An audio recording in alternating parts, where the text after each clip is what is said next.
So where did we stop in the last class?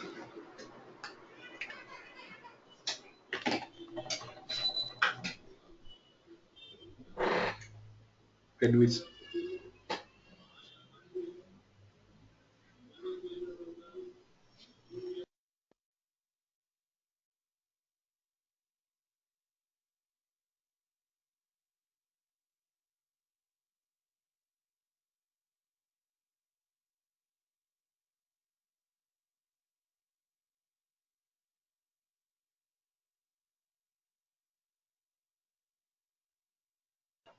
Yeah, I'm sorry.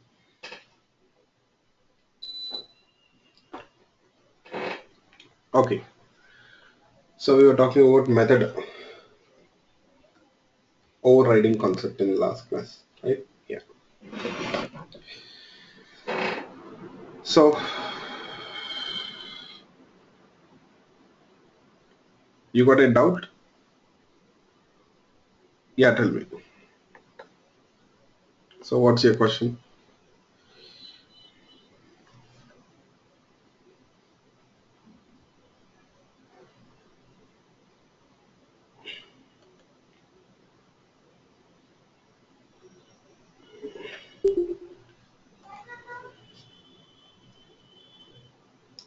If it's a lengthy question, you can just try to unmute your mic and talk to me. How does the system understand whether to perform overload or override at the time of compile time? You see, system has got nothing to do with it. You have to do it. So, you know, that is where I was giving you people examples completely, the context where you can use it, why we need to use it. We are responsible for that, not system. You'll be using that concept of overloading, overriding. So, and how we do that overriding, how do we do that overloading? So all such things, the rules, everything I've mentioned it. We have discussed about it. And you'll find that system, your JVM or your Java compilers, everything, they're built such a way that you know they understand our code. Okay, they'll read that methods, they'll read that method names. As I told you, people, it starts from the method signature concept, which we have discussed. So that's the reason why I've discussed about method signature first of all, to make you people understand how Java will differentiate the methods, how it understands whether it is overloading, overloading, overriding. So it starts with method signature. So you have to relate all these things. If you have thoroughly gone through the class, I hope you will not have this doubt. But please once check that. I guess you're not available in the last class, so please go through them once. Okay. Please make sure that you review the records, all the records, last couple of records especially. So we have discussed each and everything in detail. So still, if you have any doubts after going through the records, let me know. So I give you the context examples also where we use it. First of all, how your Java will differentiate it, method overloading, overriding, everything we have discussed about it. It starts with method signature first. So we have discussed about method signature. As I told you people, Java differentiates the methods based on method signature. Yes, please go through all this stuff. Yeah, fine. So today we'll talk about abstract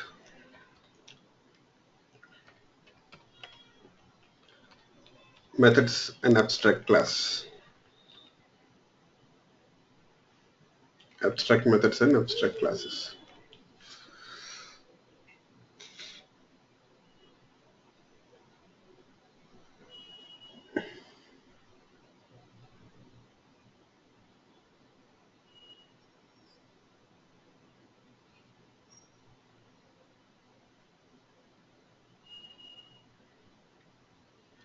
So what is an abstract method?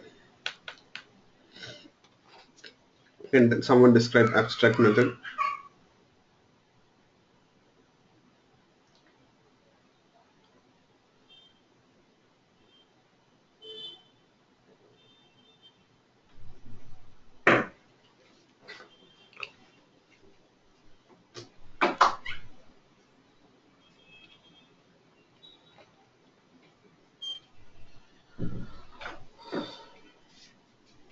Just a second, please. Just a second.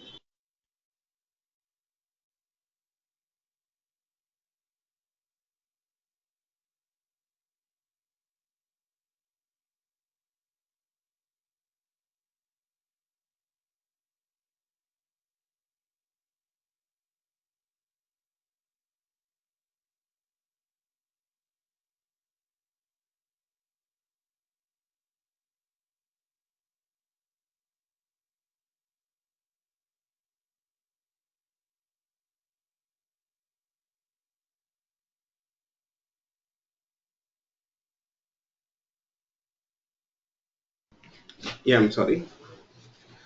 Incomplete method. Okay. So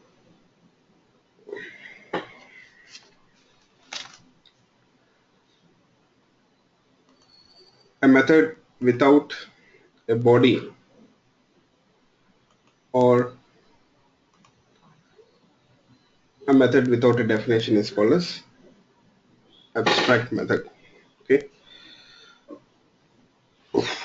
Let me show you people how an abstract method looks like.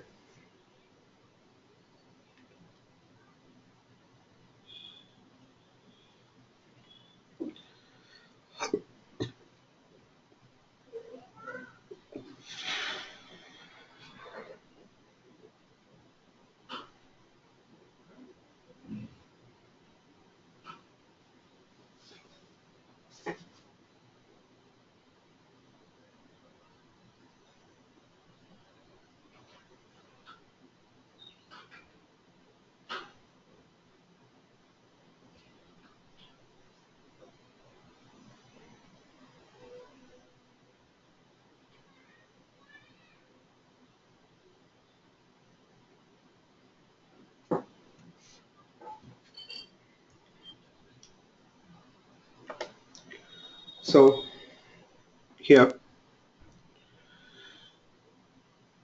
let's say we have this order class. Now you see in this order class we have this process method,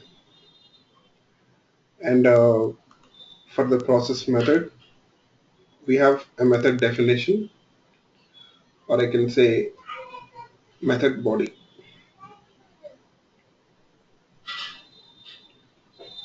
Go to method definition or method body, you can say. Yes.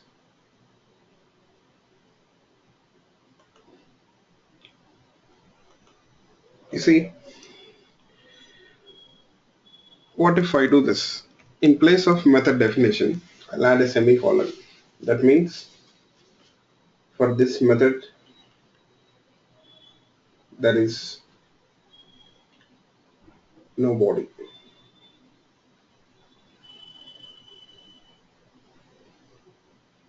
For this method, there is no body, or there is no definition, I can say. Yes.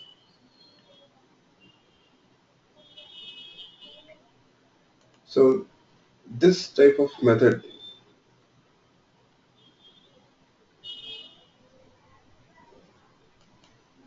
is actually called as an abstract method. And in Java, it is a rule. If you define a method without a body or without a definition, then you have to declare that method as abstract. Okay, you have to declare the method as abstract if you define a method without a body or definition. See, declare it as abstract, otherwise it will be an error. And you know what, there is one more rule. There are a couple of rules. First rule is, if you define a method without a body, then you need to declare it as abstract. And the second rule is, you know,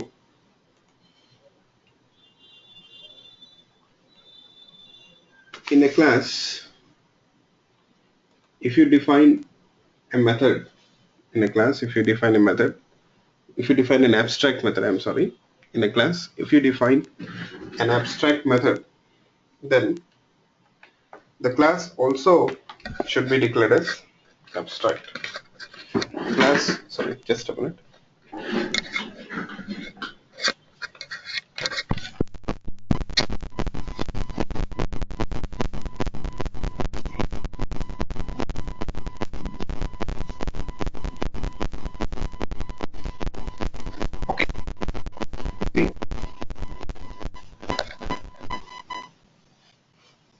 In a class, if you define an abstract method, then in that case, the class also should be declared as abstract. The class also should be declared as abstract. Yeah.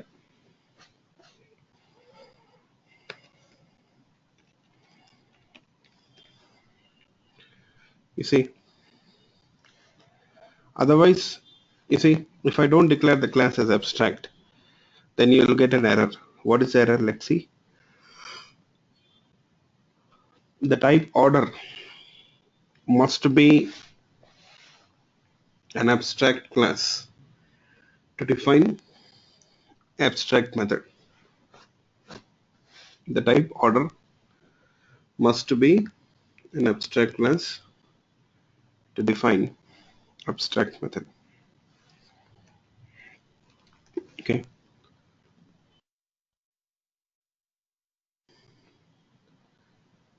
So you see, this is an abstract class and the abstract method. Now the question is, why we need abstract methods? So what do you people think?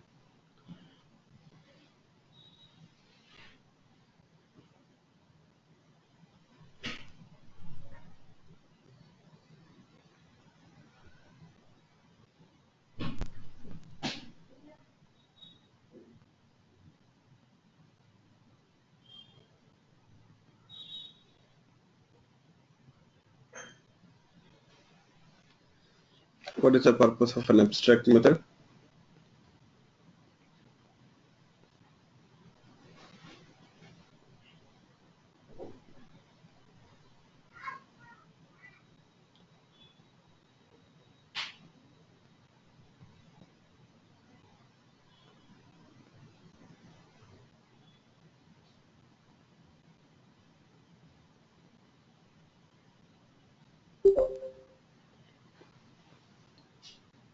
Anyone got any idea why we use this abstract methods and abstract classes?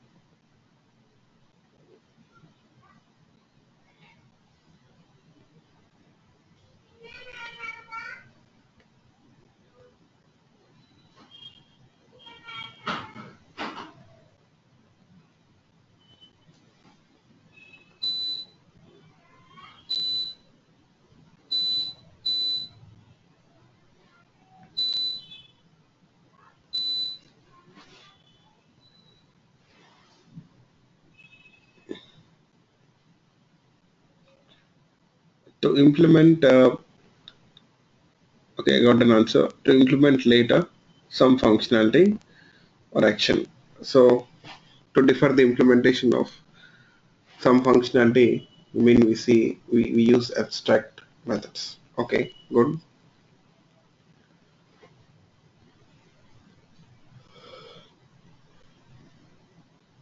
So any other answer?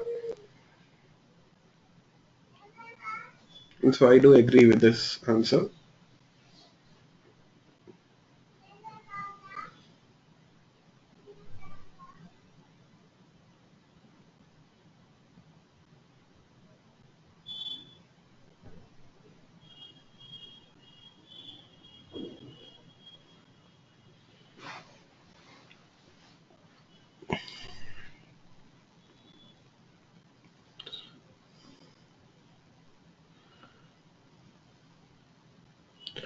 Okay, so let me give you people an example for this. where we use abstract classes and abstract methods. Okay, so let's consider an example. For suppose, let's say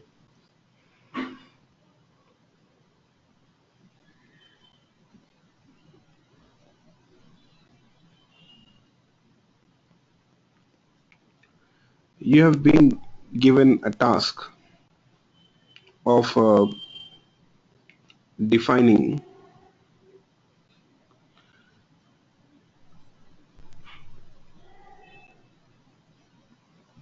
the class,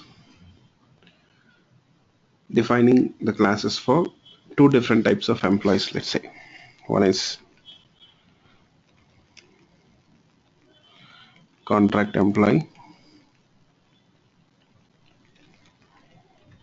the other one is permanent employee.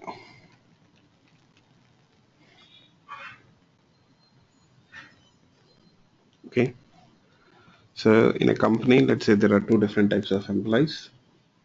So now you need to define the methods here appropriately to represent two different types of employees.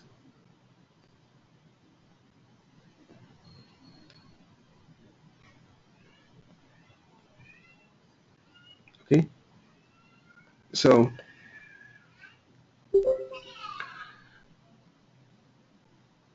here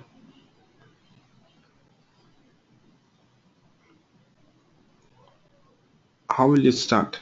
So what is the first thing you're going to do? How will you start?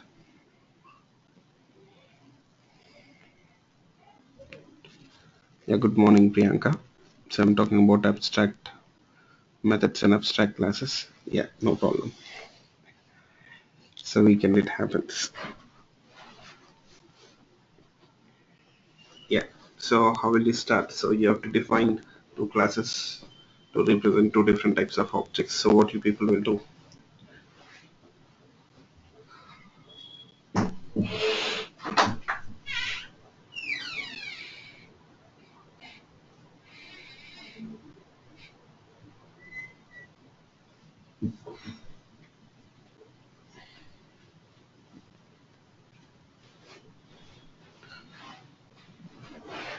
So first of all, you have to start with identifying the fields, right? So first of all, what you people will do, you will start with identifying the fields. So what are the fields or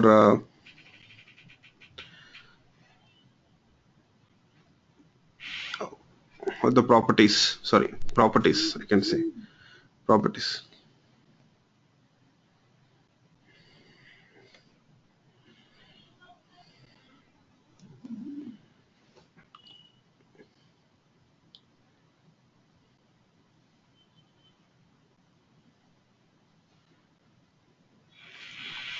So employee will have an ID, will have a name, will have designation,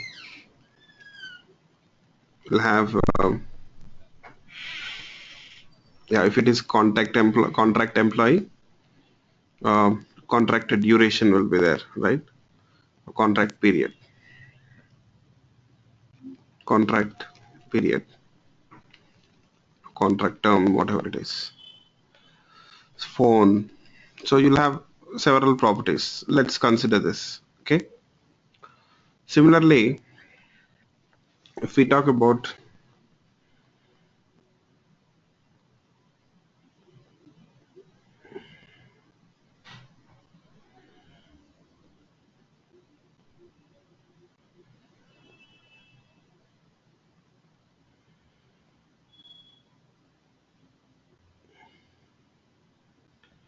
when you talk about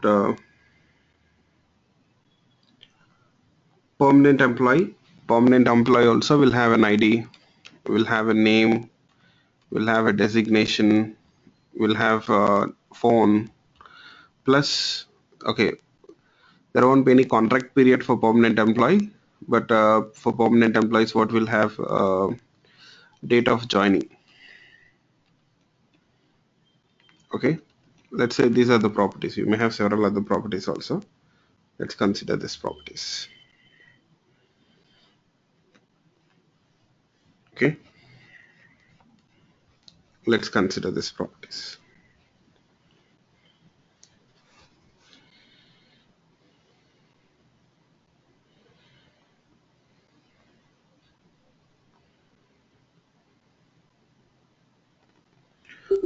So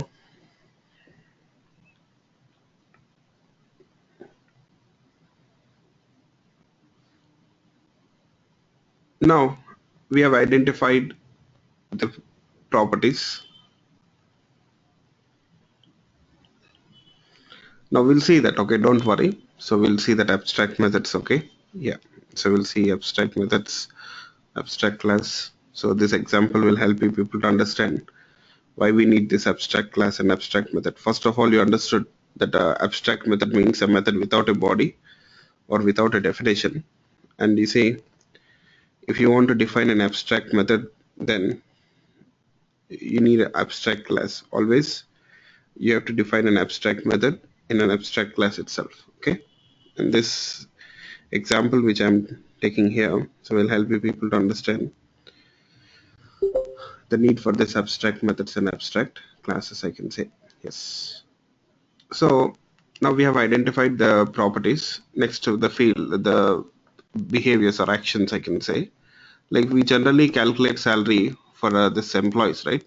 No matter what type of employee they are, and so we'll calculate salaries, right? Let's say for both the types of employees, definitely you'll find that we have to calculate the salary. Yes. So we have identified the properties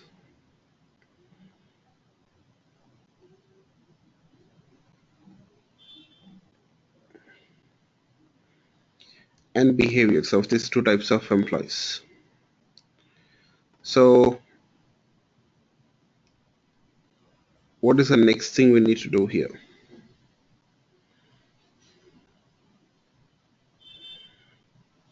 So the next thing what we need to do is here,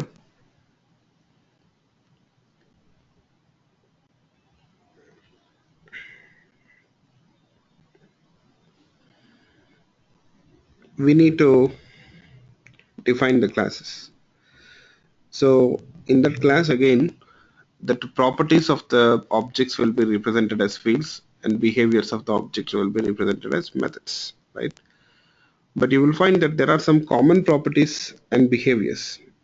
We got some common properties and behaviors. So that's the reason why, you know what, here now we can make use of the inheritance concept, I can say. So for the common properties and behaviors, so we'll define a class and we'll declare that we variables or fields for that common properties, and we'll define methods for that common methods, common behaviors. We'll define methods for common behaviors. So first I'll do this. I'll start this way. I will define a class called as employee,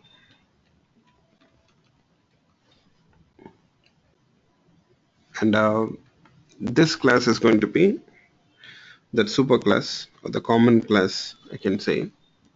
I'll declare the variables here, fields, I can say, like ID, name, designation,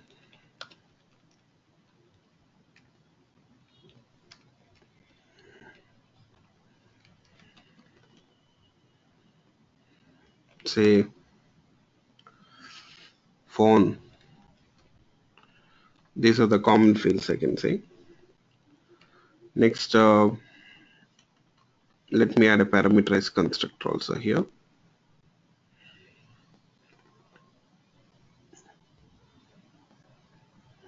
Okay, so I didn't declare the variables or fields for this property's contract period or date of joining because they are specific to that particular type of employee. Now the variables which we have declared in that employee class, they're common for both the types of employee objects here. Yeah.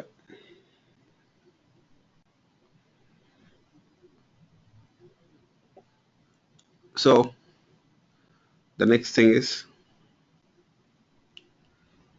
we need to define a method for that behavior or action, that is calculate the salary for the employees. Okay.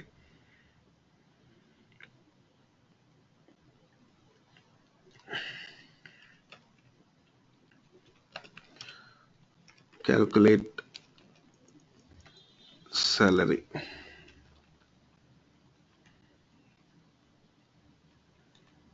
Calculate salary.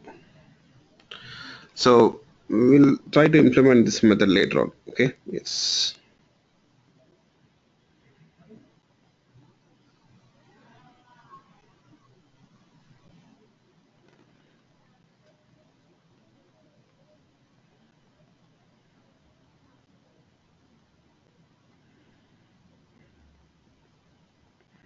Now we have this super class. I can say as of now this class has got common fields and methods. In this class we got common fields and methods. So let's try to define a class for contract employees and a class for permanent employees.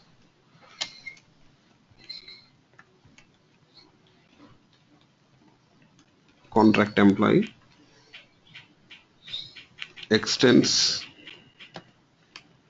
I'll make this class extends employee class. So it will be inheriting the common methods and fields from the employee class.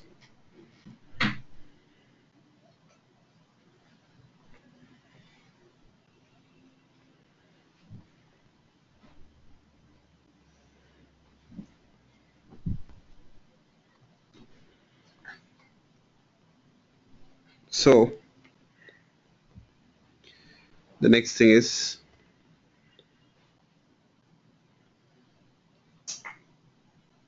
in this contract employee class, we need to declare a variable for this property contract period.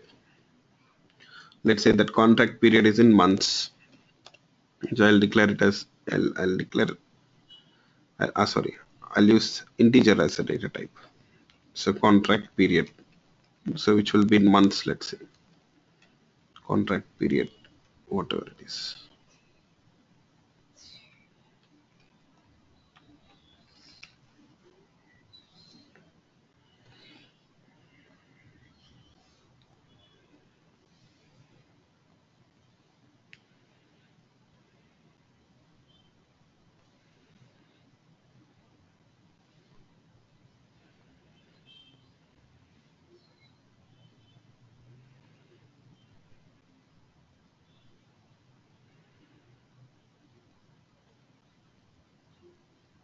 So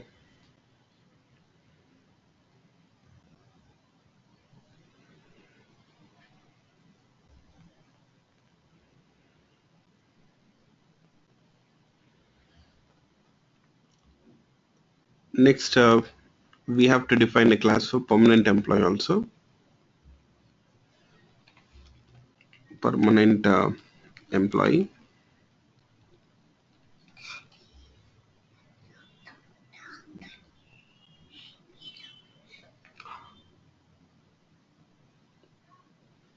So permanent employee extends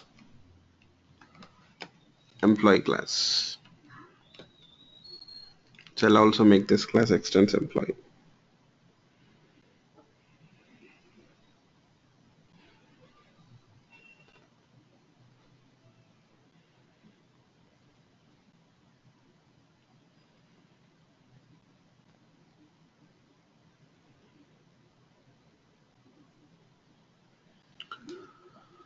Here this class represents employee objects. So for the employee objects we have this property date of joining. Actually, date of joining, we'll use date type, but still we got some time to talk about date. So we have a date class, date and time, I'll talk about it. For time being, just we'll use string type here for date also. Okay.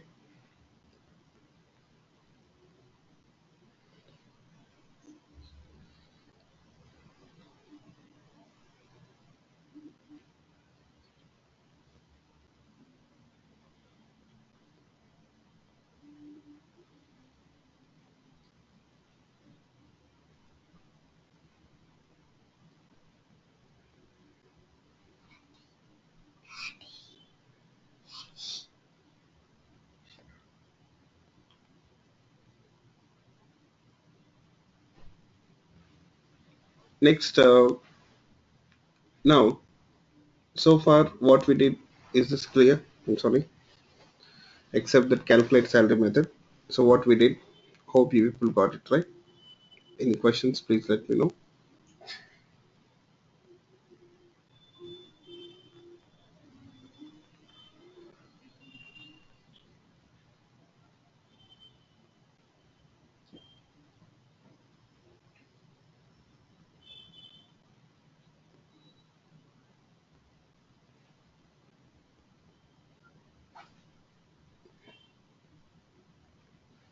Hope everyone got it.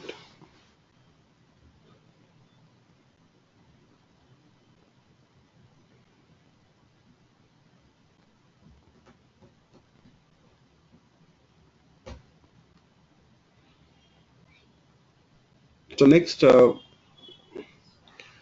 talk about implementing this method, calculate salary. See, we have defined it in the superclass because it is common for both the types of employees. So now,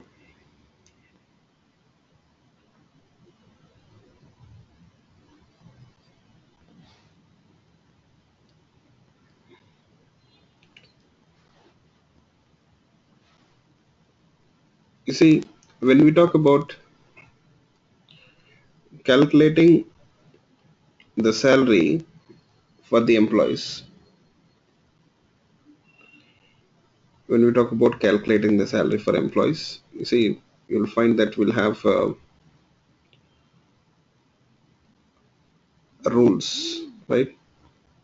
You'll find that these rules for contract employees will be different, and permanent employees will be different. Okay, super, it will by default add it. That's it. You know, so always the compiler, even the ID, what it does is by default it will add the super. That means a call to the super class constructor. As of now, even if you remove it, there won't be any harm. There is not much use for it as of now.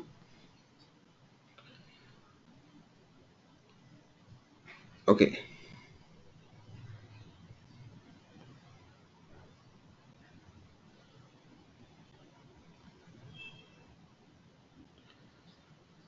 yeah.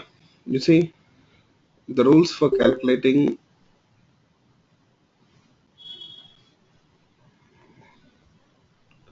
the salary for contract employees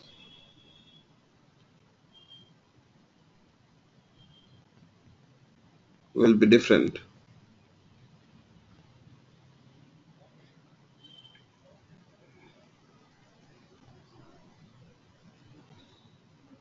from the rules which we have for permanent employees, right? Of course, the rules are going to be different, calculating the salary. Now we have to define that functionality to calculate the salary for the employees here. But you know that the way the salary is calculated for permanent employees will be different from contract employees.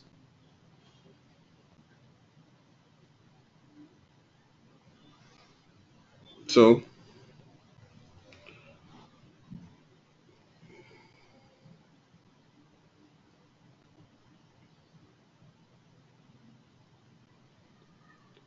that means, is it possible to define that functionality here in this method.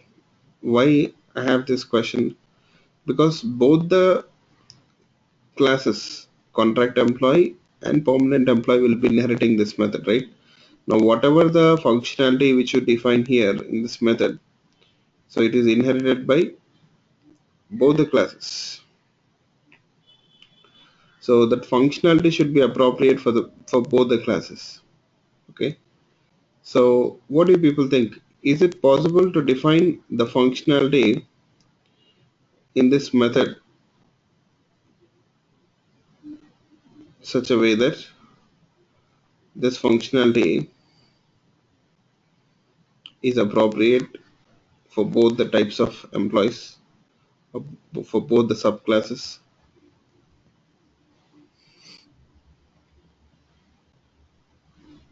Yes, is it possible? So defining the functionality in this method such a way that it is appropriate for both the types of employees or both the subclasses. Okay, got yes, no, yes, no. So I can say it is not possible. You see, how come it is possible to define two functionalities? You see, the functionalities will be different, right? So you see, for a contract employees, the way you calculate the salary will be different from the permanent employees. The rules are of course different. They are not going to be same, right?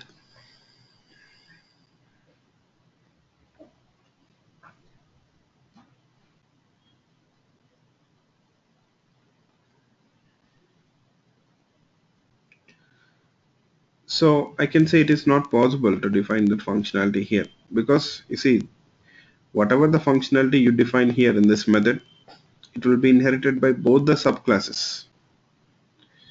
It will be inherited by both the subclasses.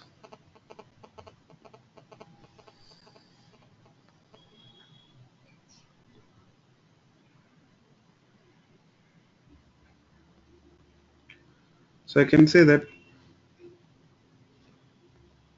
it is not possible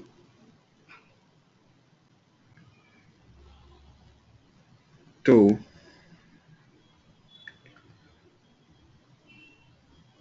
define that functionality. Okay. So what to do then? So we cannot implement it here in the superclass. So we'll not implement that functionality here. So I will declare this method as abstract and we'll leave the implementation of this method to the subclass. We'll leave the implementation of this functionality to the subclass. So we'll simply declare this method as abstract. We'll declare this method as abstract, I can say. Yeah.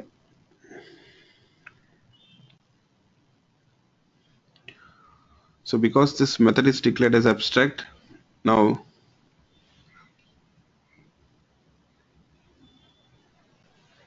the class also should be declared as abstract. We have to declare the class also as abstract. Now who will implement this method? Each subclass which is inheriting this method. So both the subclasses will inherit this method, right? So each subclass will implement this method according to its requirement. Each subclass will implement this method according to its own requirement, I can say. Yes. Fine.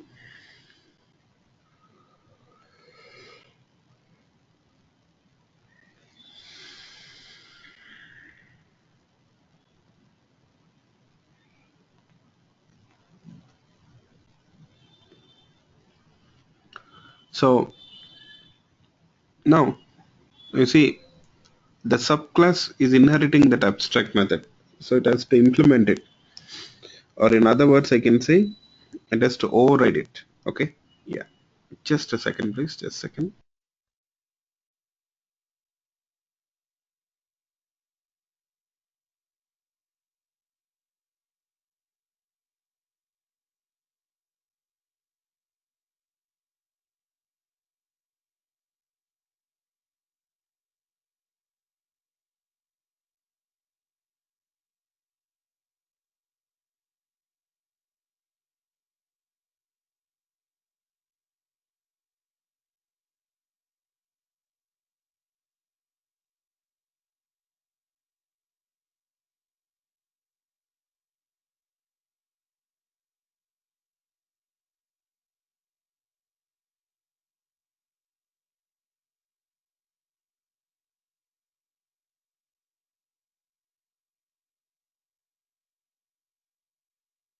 Yeah, I'm sorry.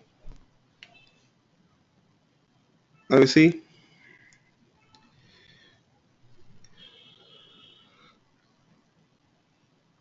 so this class is inheriting that abstract method, so it has to override it or implement it, I can say. Okay. Now you see, this subclass, the contract employee class, will implement this method or will implement the functionality in this method to calculate the salary, which will be appropriate for contract employees. Contract employee.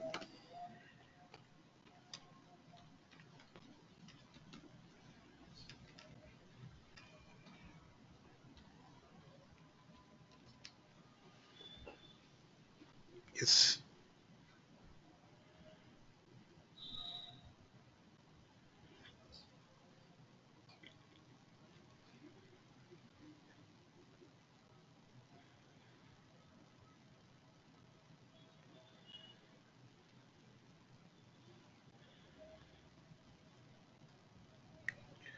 Okay.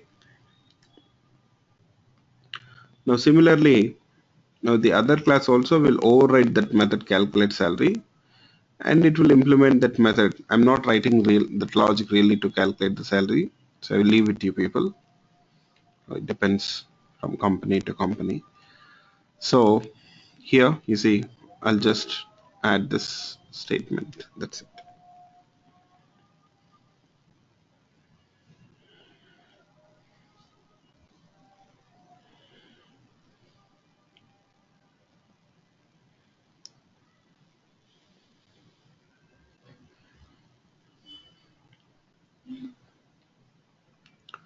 So this way, each subclass will be implementing that method. So what do you people understood? So what is the purpose of the abstract class? Sorry, abstract method. How did we use it?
Okay, to specify the method according to the subclass. Okay.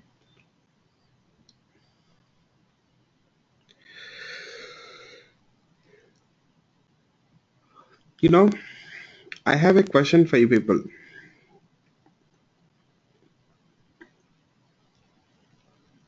All of you carefully listen to my question.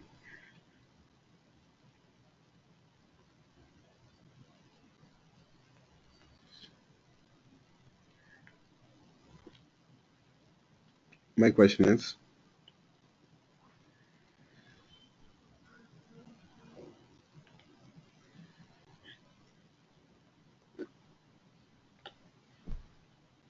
we are not implementing this method. We are not implementing this method in the superclass. In the employee class, we are not implementing this method. So why we need to define this method in the superclass if we are not implementing it? Can't we directly define that method in the subclass? Anyways, we are not implementing it in the superclass, right? Why to define that method and make it abstract? So is it really needed? Why can't we directly define that method in each subclass where it is needed? So what do you people think? You got the question, all of you, right?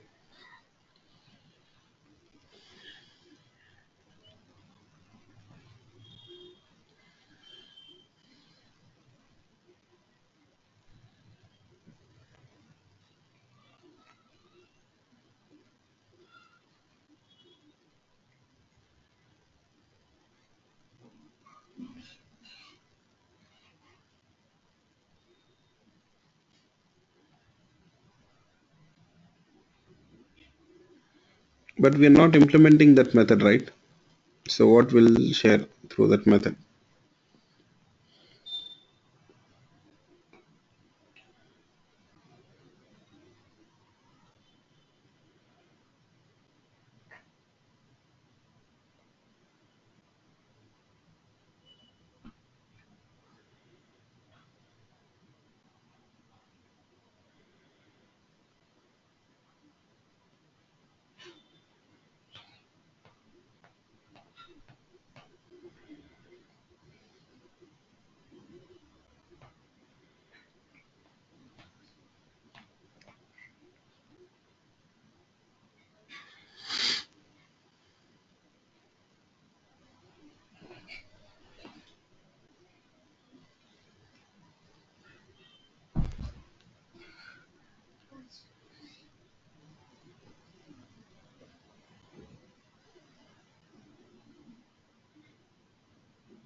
Yes, you know, there are two reasons why we define this abstract method here, why we make use of abstract method.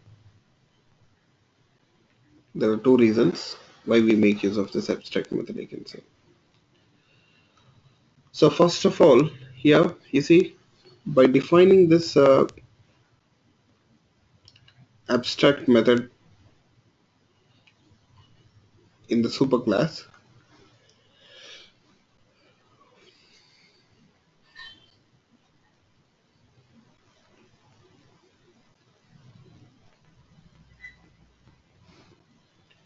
we are making sure that each subclass,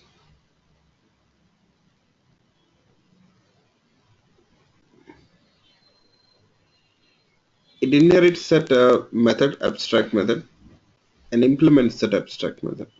Each subclass, it inherits that abstract method and implements it. That means we are making it mandatory for each subclass to implement that method. We are making it mandatory for each subclass to implement that method.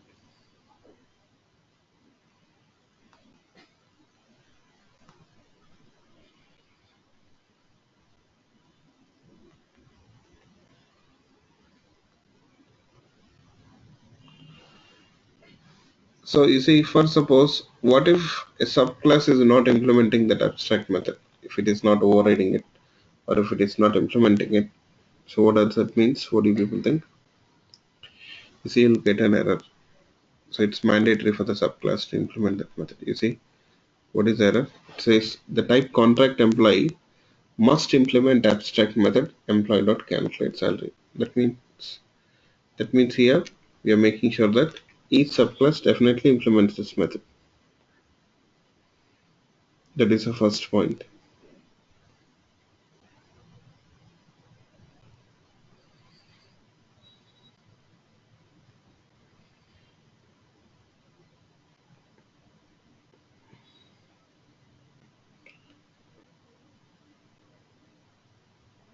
So the second point is,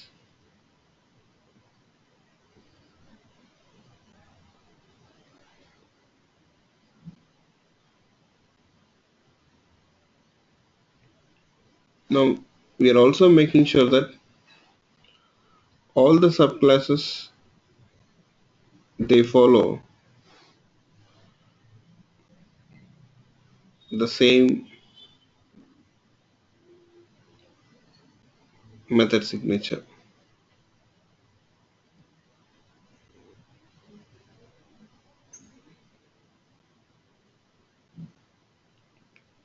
all the subclasses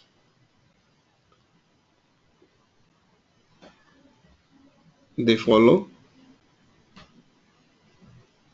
the same method signature. So they implement the method the same way. That means at least the method signature I mean to say, you see, in all the subclasses you'll find the same method signature when they implement this calculate salary method.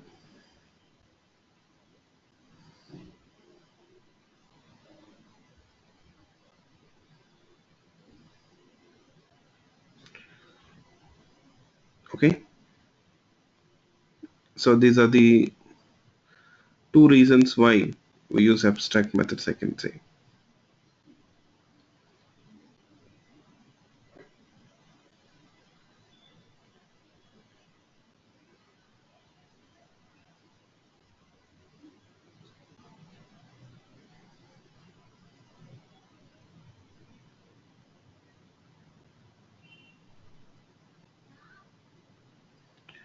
So is it clear for you people? Anyone got any questions here? So hope you people got it why we're using this abstract methods here.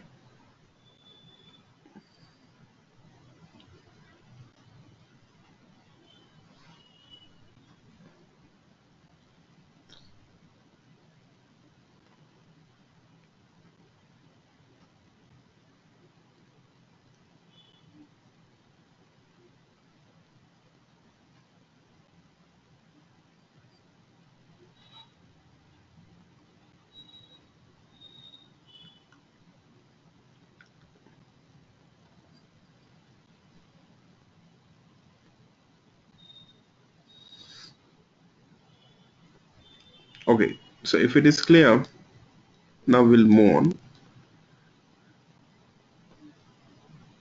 Here, let's try to understand certain rules which we need to follow while overriding, sorry, while defining these abstract methods. Okay,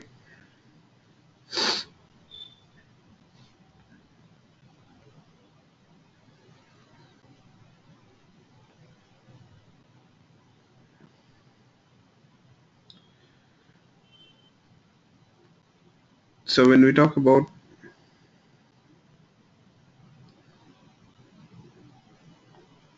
abstract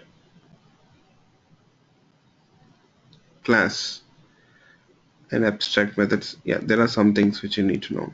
First of all, can we define any number of abstract methods in this abstract class? I can say yes. In an abstract class, you can define any number of abstract methods. What about non-abstract methods in an abstract class? Can we define non-abstract methods?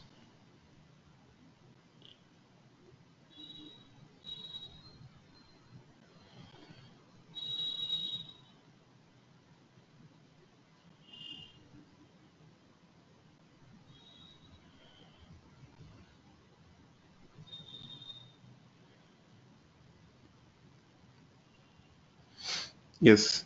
You know, in an abstract class, we can have both abstract and non-abstract methods. Non-abstract methods, or I can say fully implemented methods or concrete methods. You can do that. For example, here you see, I will add a method this way. Say get details.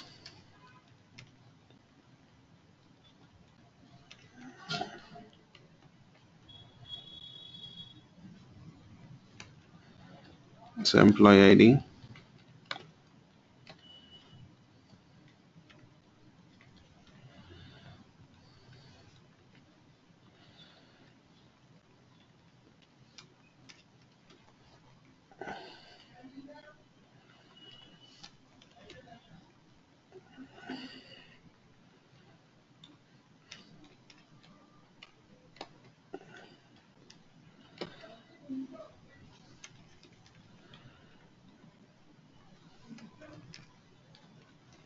designation.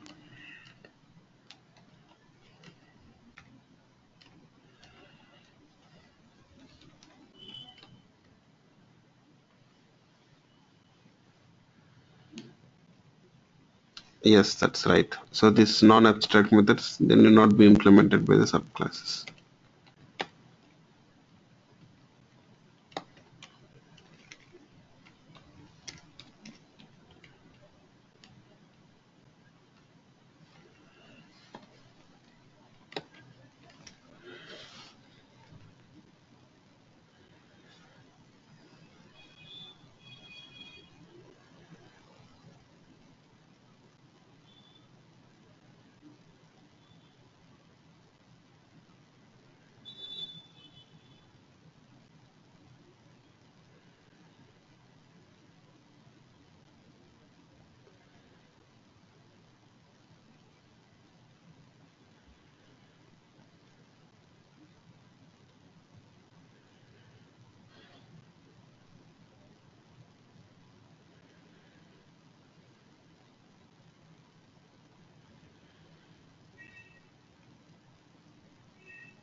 So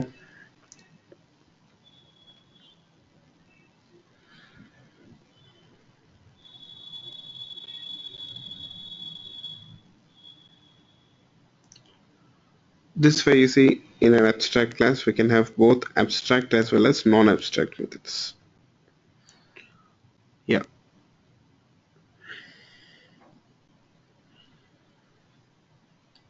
Next, you know, we have discussed about final keyword, right? We can declare a variable as final. You know what happens? If we declare a variable as final, you'll find that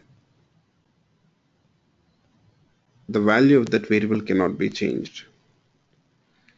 And then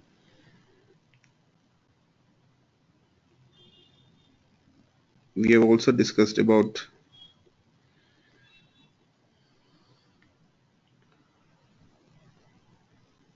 final keyword for the class, right? What if the class is declared as final? What happens? What if the class is declared as final?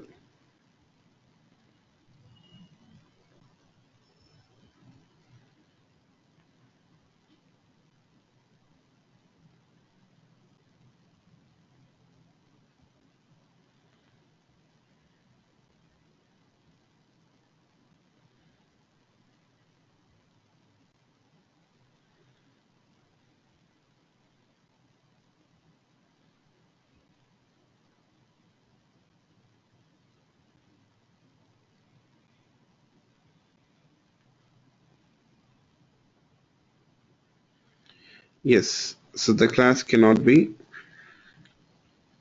inherited. That's right. You know what? Can we declare the class as final and abstract? Can we declare a class as both final and abstract?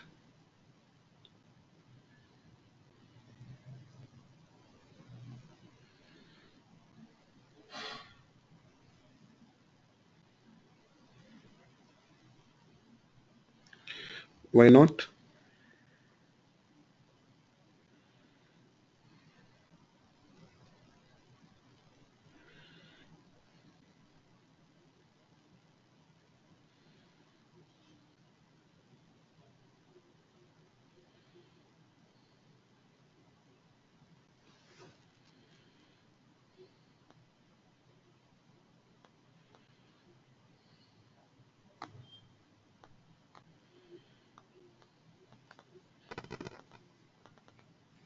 Because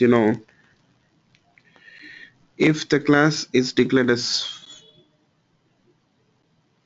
final, that means the class should not be inherited. It should not be inherited, right? You know what? The main purpose of abstract class is to be inherited by the subclasses.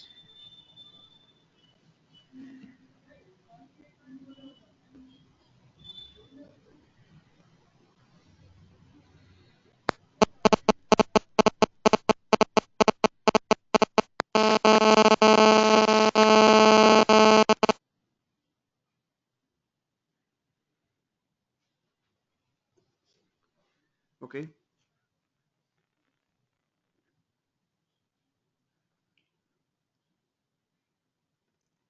the purpose of abstract classes is to be inherited by the subclasses, and they will be implementing that abstract method. They will be implementing the abstract methods, I can say.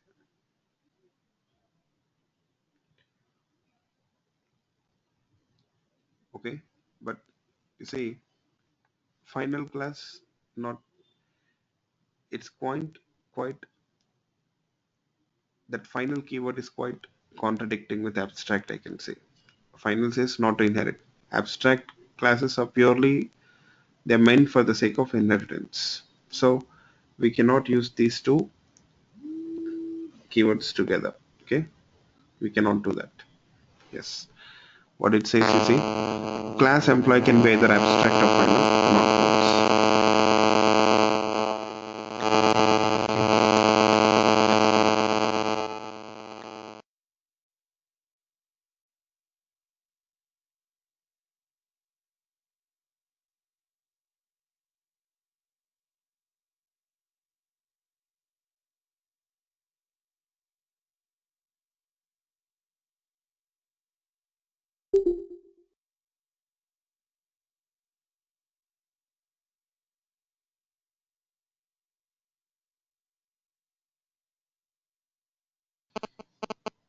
yeah, I'm sorry. So final and abstract cannot be used together. One more thing, you know, final keyword, we can also use it for the methods. We can also declare a method as final, you know that. So what happens if I declare a method as final? You see, for example, I'll declare this non-abstract method as final. So what does that means? Can you people tell me?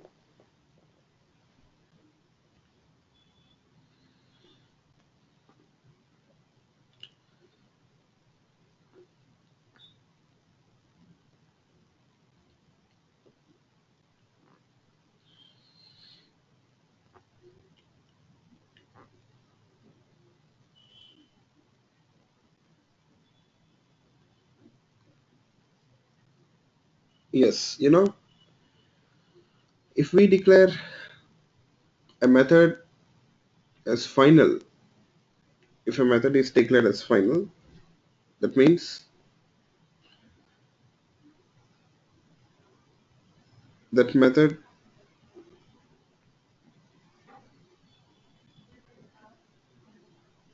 cannot be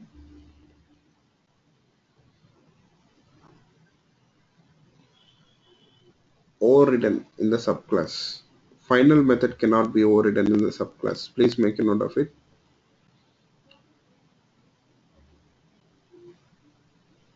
Final method cannot be overridden by the subclass. In the subclass.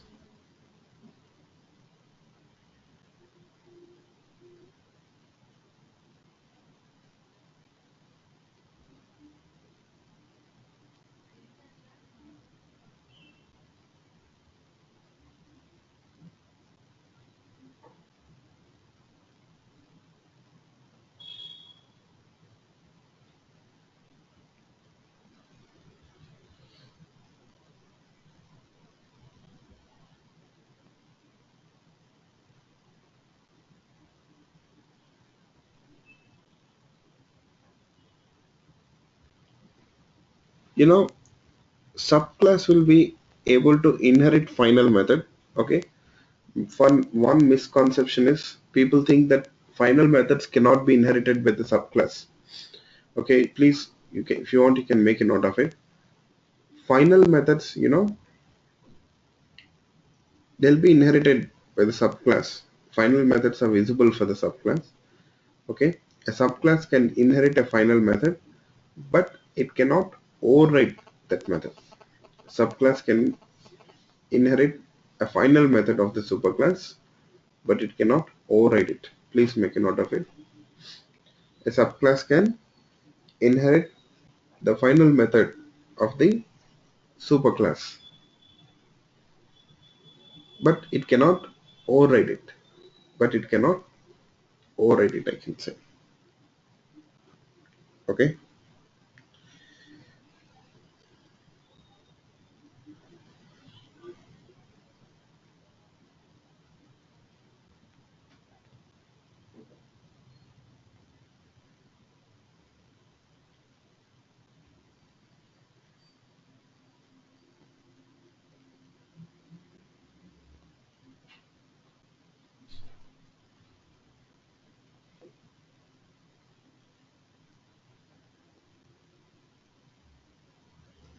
So hope you people got it.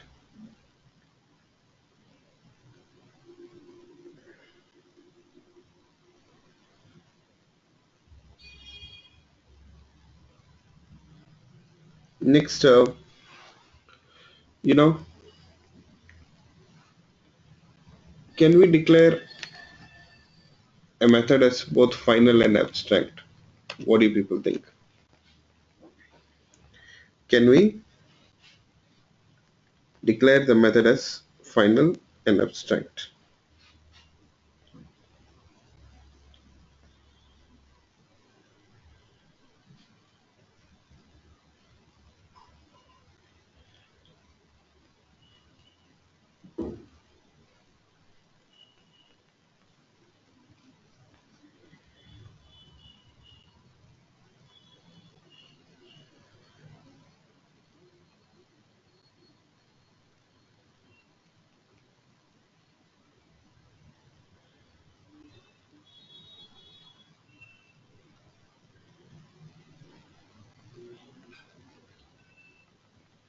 Again, we cannot use them together because both are contradicting. Final method says not to override, right? That method, final method cannot be overridden in the subclass. But what is the purpose of abstract method? It is purely meant for overriding in the subclass, right? So subclass has to definitely override the abstract method of the superclass. So the subclass, when it inherits the abstract method from the superclass, it will be overriding it. So abstract methods are purely meant for overriding purpose. The subclasses have to override that. But if we declare them as final, then what happens? It's quite contradicting. So final, it says not to override. So method is not supposed to be overridden in the subclass. So both are contradicting. So you cannot use both final and abstract together. Okay. Yes. But one thing. So if you don't want your subclass, if you don't want a method to be overridden in the subclass, so declare it as abstract. Declare it as abstract. Okay. Yes.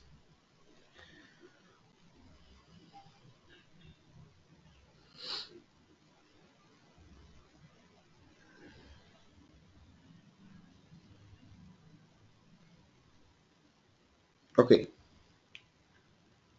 Sorry. Final. Yeah. Sorry. Not abstract. Final. Declare it as final. Thank you. So declare it as final. Now next thing, can we instantiate an abstract class? Can we instantiate an abstract class? Instantiating means creating an object. Instantiation means creating an object. So can we create an object for the abstract class?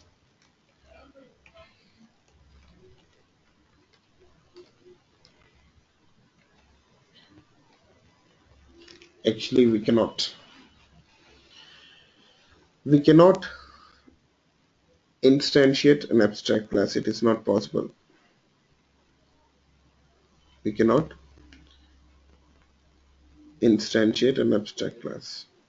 We cannot do that.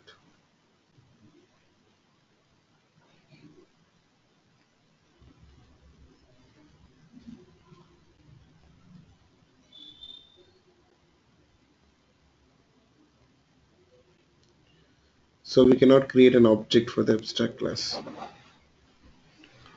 Why we cannot create an object for the abstract class? What do you people think?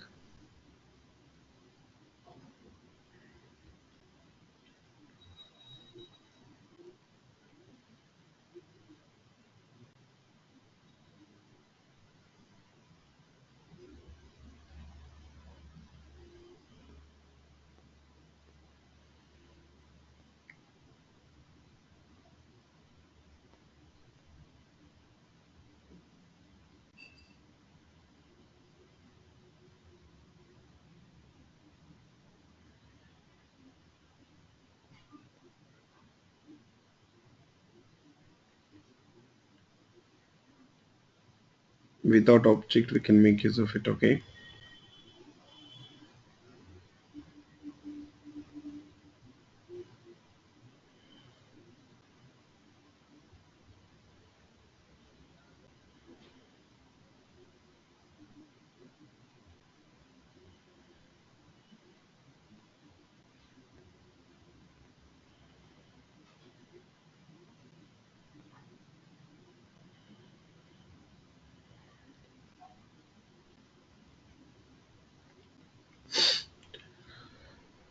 So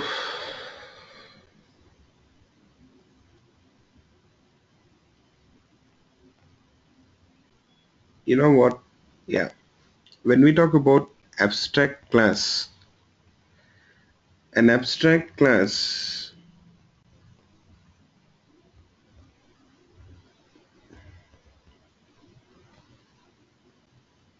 is an incomplete class, I can say. An abstract class is an incomplete class. Why it is an incomplete class? Because you see,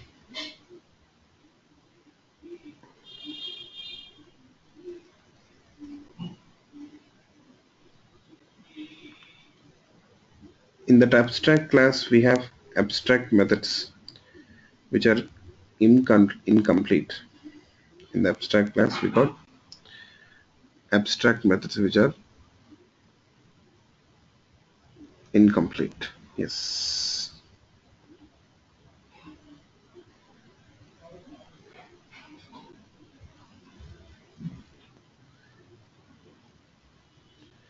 Abstract method is an incomplete method, right? It's an incomplete method.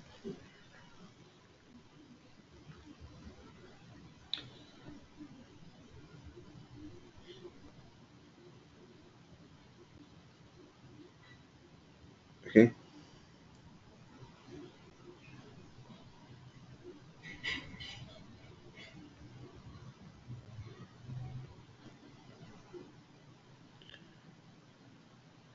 So if the class has got incomplete methods or abstract methods, then we can say that the class is abstract. It's also incomplete. So if we create an object for this incomplete class, then you see, even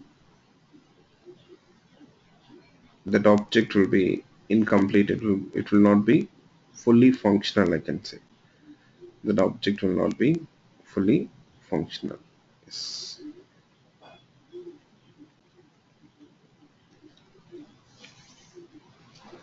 So the class itself is incomplete. So that's the reason why we cannot instantiate or we cannot create objects for the abstract class.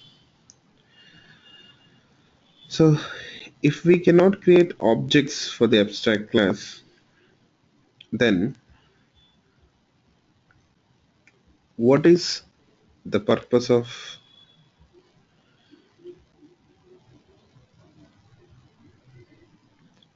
an abstract class? See, if we cannot create objects for the class, how can we make use of that class? How can we make use of that class?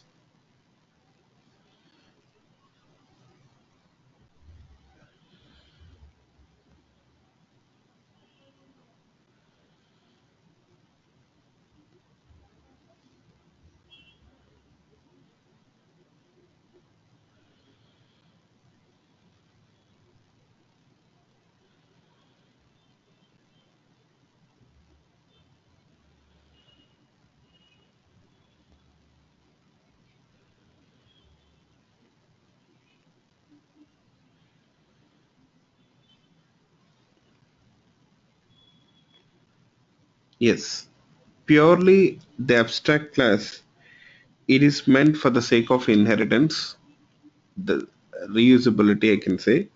Subclasses will be able to inherit this class, inherit the methods of this class, and they will be able to make use of it. That is how the abstract class will be used. That is how the abstract class will be used. Okay, you'll find that subclasses will be able to make use of this abstract classes. They're purely meant for the sake of inheritance. Subclasses will be able to inherit this or extend the abstract class, inherit the members of the abstract class, and they can make use of it. Yes, they can be only used by the subclasses. That is how abstract classes are used.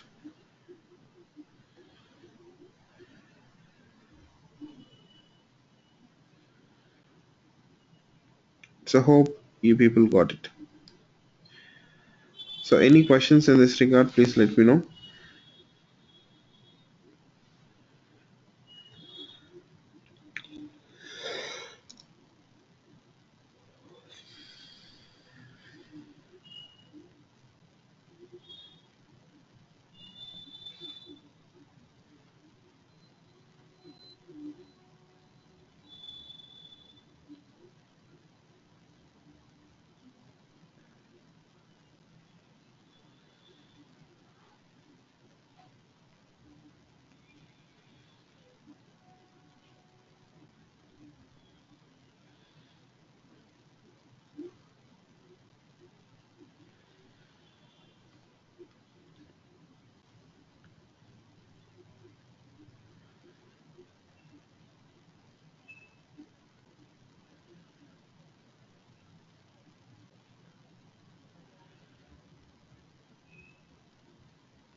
Okay, good.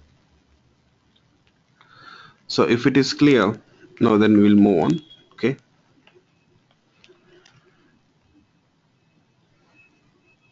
So the next thing what I'm going to talk about is regarding interface.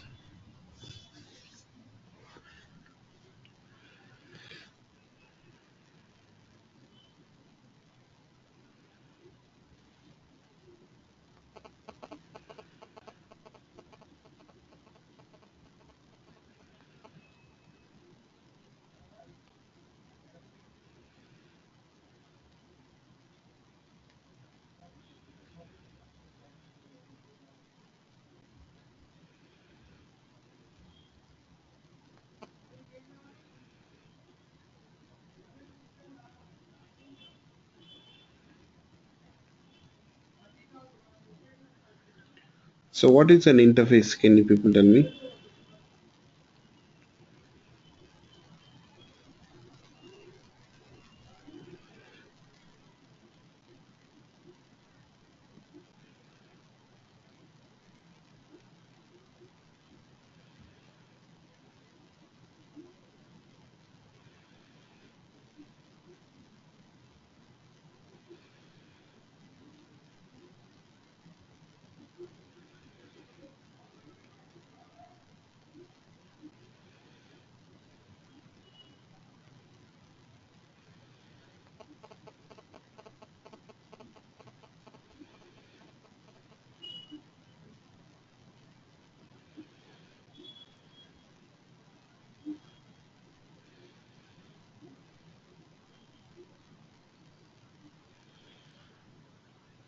Template for classes, okay. Common behavior for classes, okay.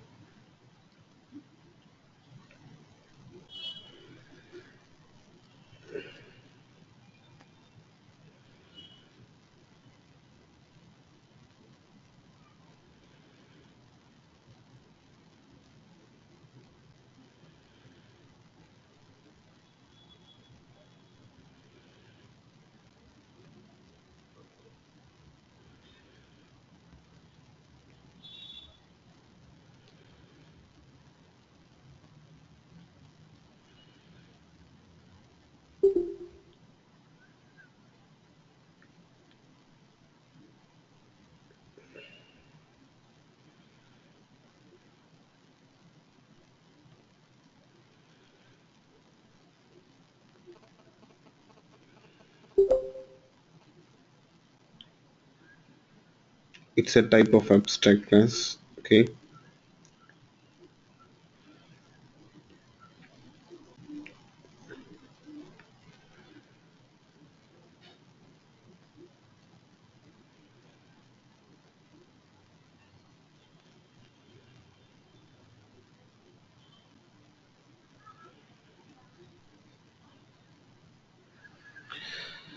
Yeah. Just a minute, please. I'm sorry. Give me a minute.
Yeah, I'm sorry. So yes, you know, the concept of interfaces is very important. Okay, the concept of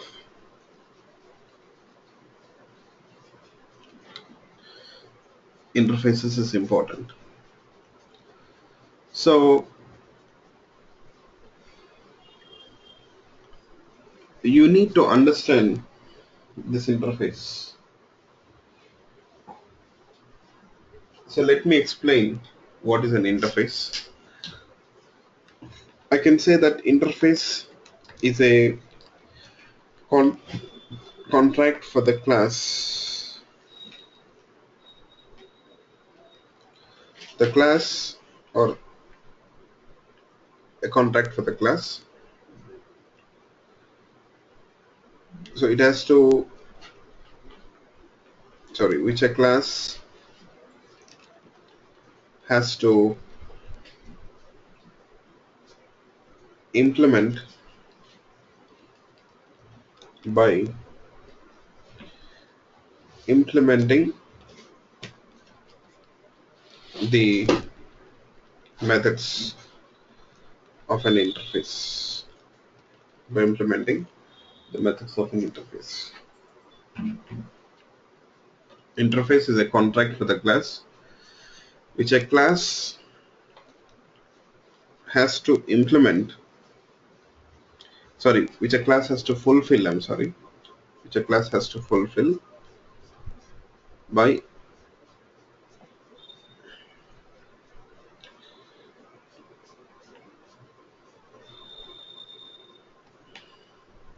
a class has to fulfill, sorry,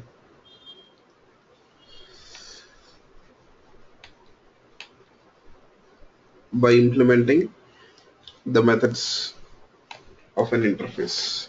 It has to fulfill by implementing the methods of an interface.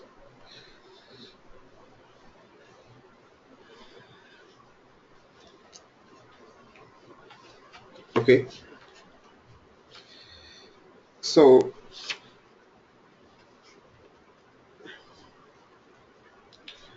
when we talk about an interface, you will find that in an interface you'll only have abstract methods. So hope you people know that.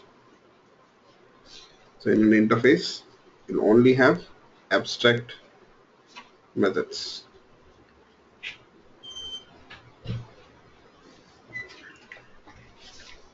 In an interface, you'll only have abstract methods. Yes.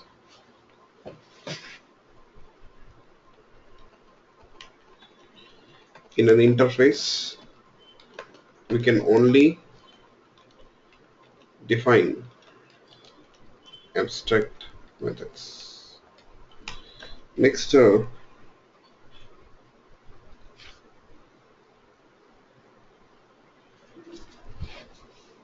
an interface, conceptually speaking, I can say that an interface, they're very good notes, you can make a note of it. An interface is a collection of operations that are used to specify a service of a class. That are used to specify the service of a class.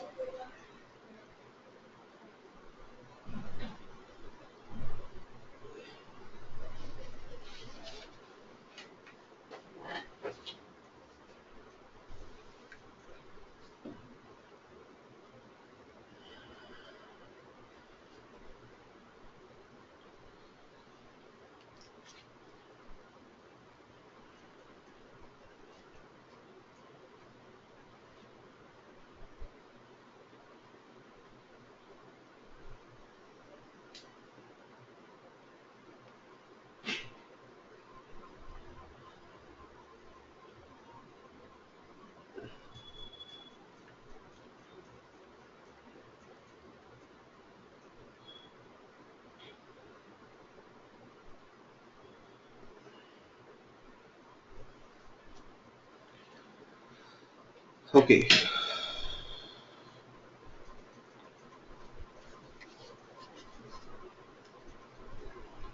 did you people make a note of it, all of you?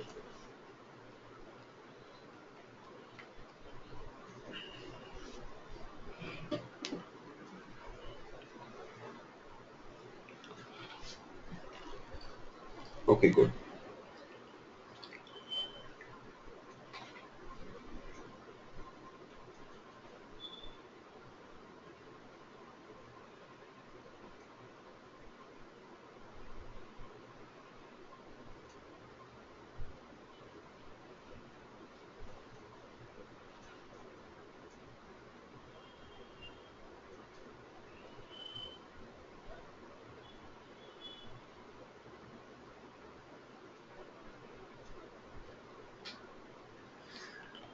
Here,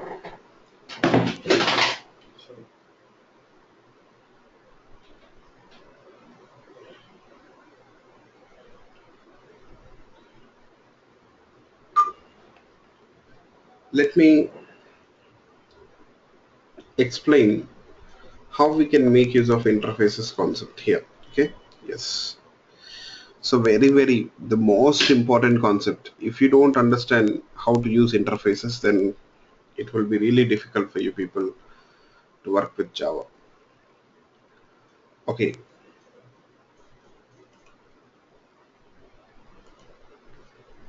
so here we have a class. Now in this class, okay, actually this class, that it implements or it represents savings account objects. This class actually represents savings account objects.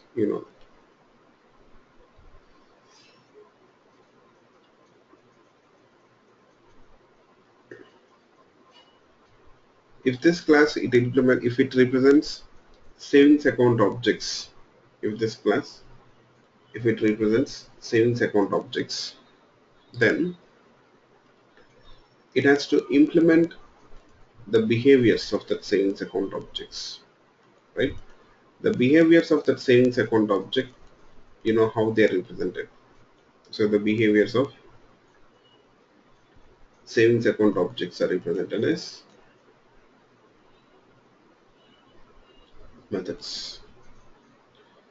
The behaviors of savings account objects are represented as methods.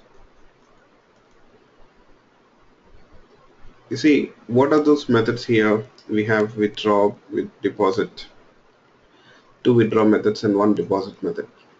Now, first suppose, let's say this class is not implementing that deposit method. This class is not implementing that deposit method.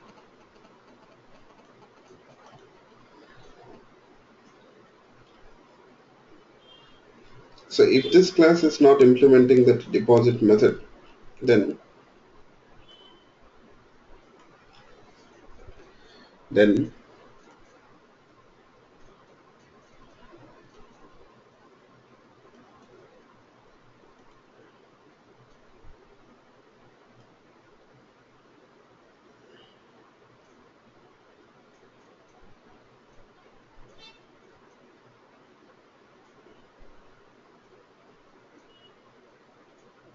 you see, the compiler or JVM, will it throw any errors because this class is not providing, or it is not implementing all that behaviors. In this class we should have that behavior, a method for that behavior. So is there anywhere specified that, okay, these are the methods the class is supposed to implement? Is there any such thing here? What do you people think? There is no such uh, you know details of what methods the class is supposed to implement, and no one knows whether this class is actually implementing all the methods what it is supposed to do. There is no such description, or there is no such details anywhere. There is nowhere specified right? So there is no source for us to understand what methods or what operations it has to define, what method it has to implement, what methods it is supposed to implement. You won't find it anywhere. So that means even if that method is if that method is missing, if that deposit method is missing, you see, you will find that there won't be. Okay, we know that that method is not there. Others, if they look at this class, maybe they don't know what methods this class is supposed to implement or provide. But you know what? Here, before defining this class, we can actually specify, or we can define a contract for this class. I can say what methods it is supposed to define or what methods it is supposed to implement. Through the interface, it is possible.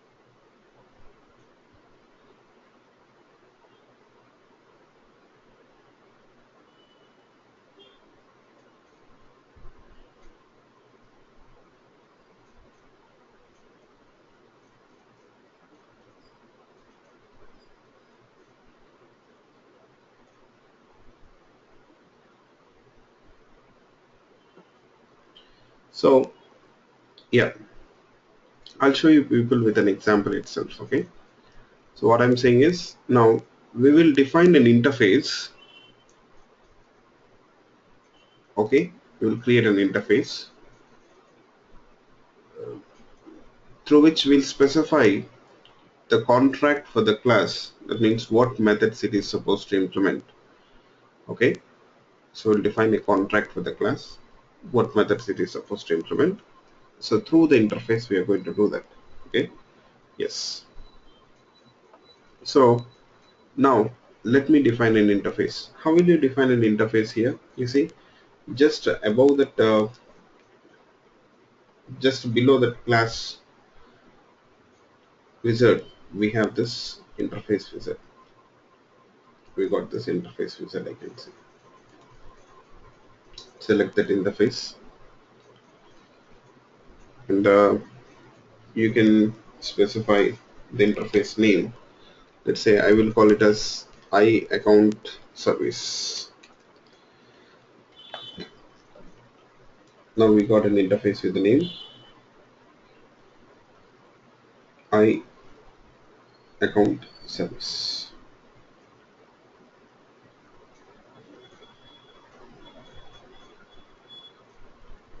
Next, you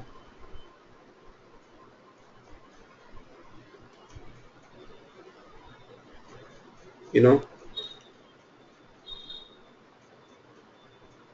in this interface, now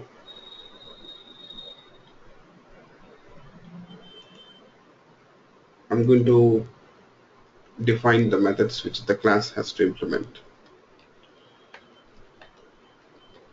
So already I've got those methods signatures. I'll just add them here.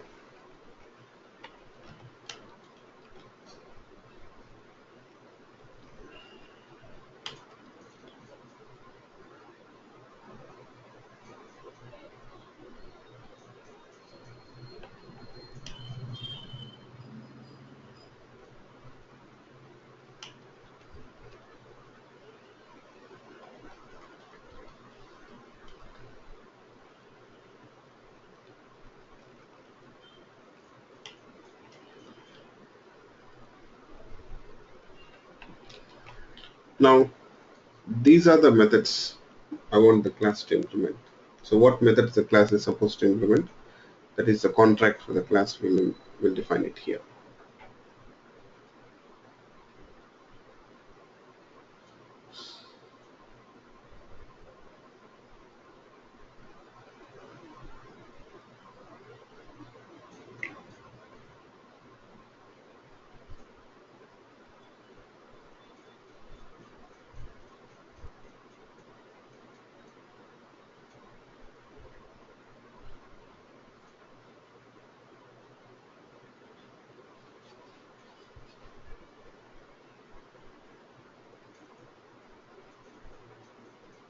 So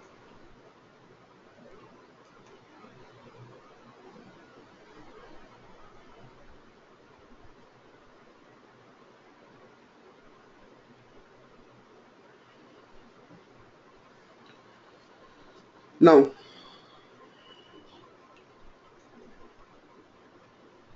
we want the class savings account class to implement all these methods which are defined in this interface. So what I'll do is here, I'll make this class savings account class implements that interface. Make this class implements that interface. Just a minute. Let me uncomment this deposit method also. So now you know what, here the class, by implementing this method, sorry, the class by implementing this interface, it says, or it is taking up the contract which is defined by the interface. What is the contract? The contract is that the class has to implement the methods which are defined in that interface. The class has to implement the methods which are defined in that interface. So these are the methods which are defined in the interface. So through the interface now we are providing set of methods to the class which it is supposed to implement. These are all abstract methods, right? So the methods which we have defined here, they're all abstract methods. They're all abstract methods. Yes. So, you know, the class is supposed to implement all these abstract methods. What if the class, it doesn't implement that abstract methods?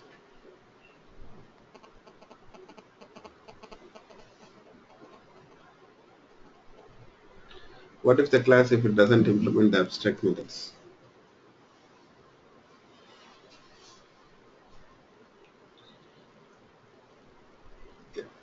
You see, if the class is not implementing all these methods, then what happens? You know what? It is an error. If the class is not implementing all the methods which are defined in this interface, then it is an error. And one more thing, yes, have you people noticed it? So these are abstract methods, right? But you see, we are not using that keyword abstract here. Why so? What's the reason?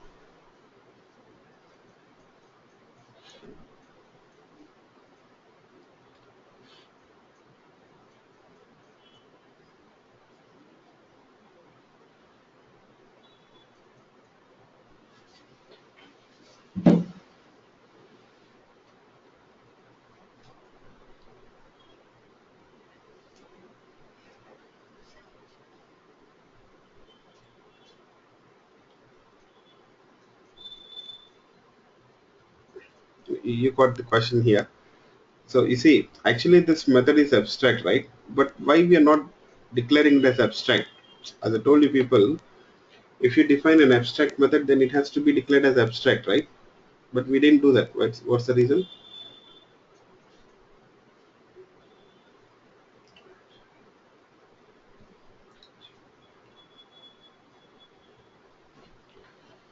Yes,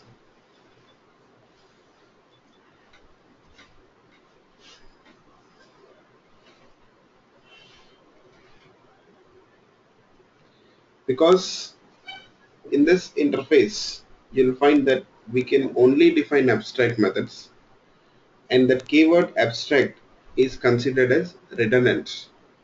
The keyword abstract is actually considered as redundant. If you want, you can declare the methods as abstract, but you know what? Anyways, the methods are abstract by default. Even though if you don't declare them as abstract, they're abstract by default, and we can only define abstract methods in the interface. That's the reason why abstract is not mandatory here. So for example, you see, if I try to define a non-abstract method or a concrete method here, means with a body, a method with a body. If I try to do this, you see, you'll get an error. If I try to do this, you'll get an error. Yes.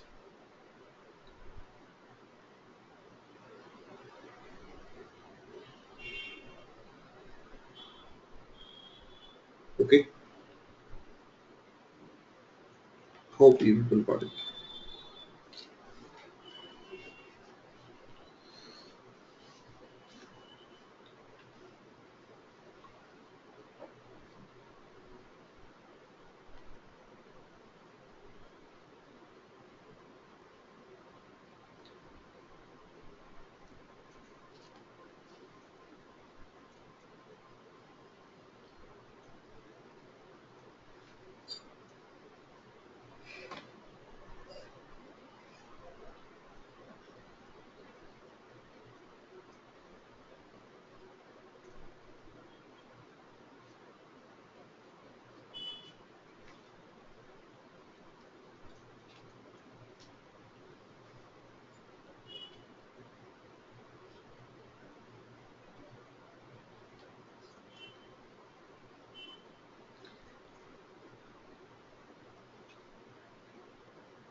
No, maybe you can call it as but your wish, but I don't call it as only abstract methods. Okay, fine.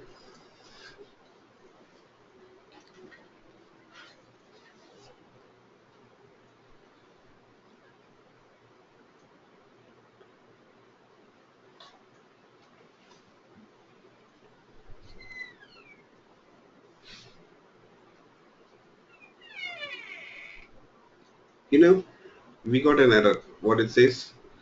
The abstract methods do not specify a body. It says it is abstract. It says will not should not have a body for this method.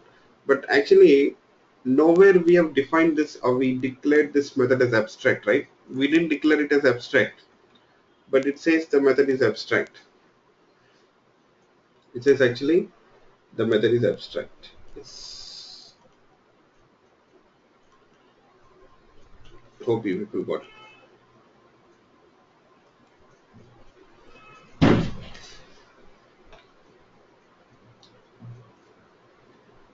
So,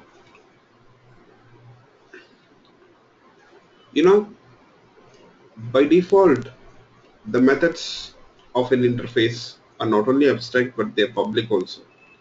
We don't have to explicitly declare the methods of an interface as public. We don't need to declare the methods of an interface as public.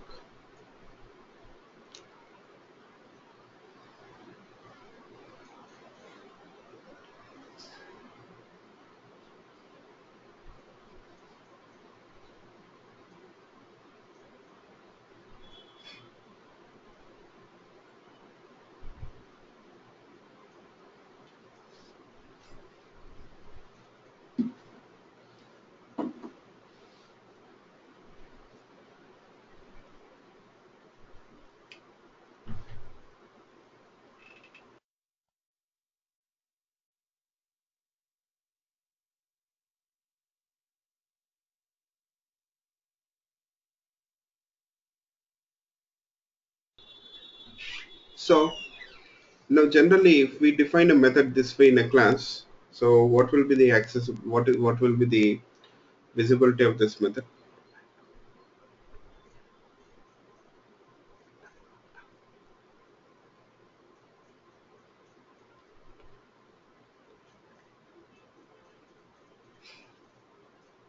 Default.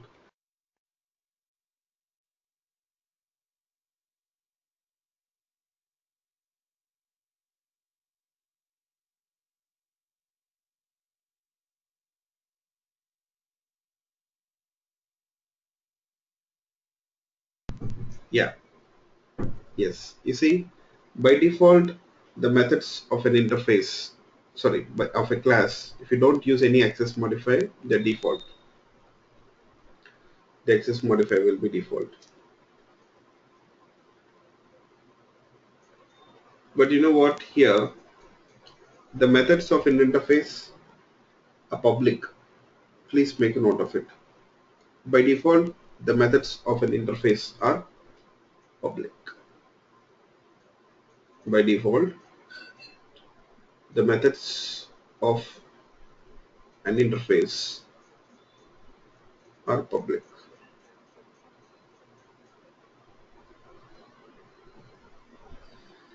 By default, the methods of an interface are public and abstract also. I'm sorry. By default, the methods of an interface are public and abstract. So we don't have to explicitly declare them as abstract. We don't need to explicitly declare them as abstract. By default, they are public and abstract. Yes. You see, we cannot use any other access modifier for the interface methods. For example, we cannot declare this method as protected also. Not even protected. Even protected is not allowed here. Even protected access modifier is not allowed.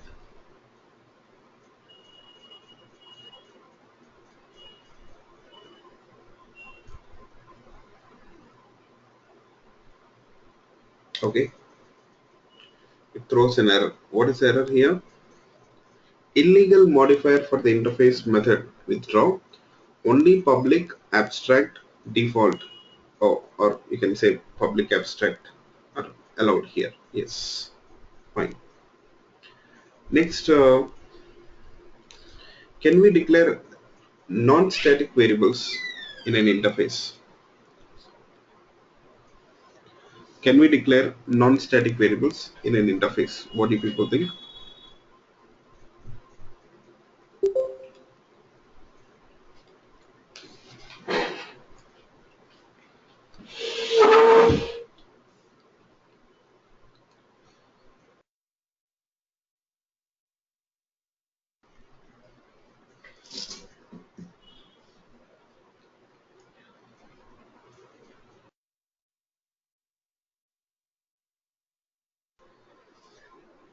Let's see.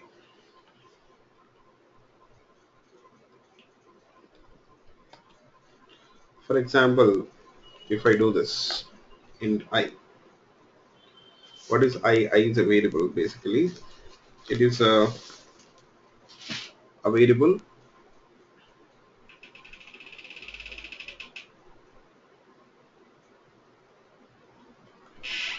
Generally, if you declare a variable this way in the class, it is non-static variable.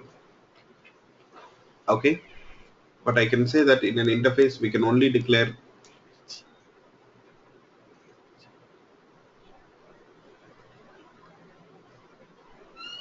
them as public, static, and final. The methods of an interface, you'll find that we can only declare them as public, static, and final. They're by default public, static, and final. Yes. You see, it says blank final field I may not have been initialized. It says it's a blank, it's a final field, it says. But did we declare this variable as final? Do you see final keyword here? We didn't declare it as final, right?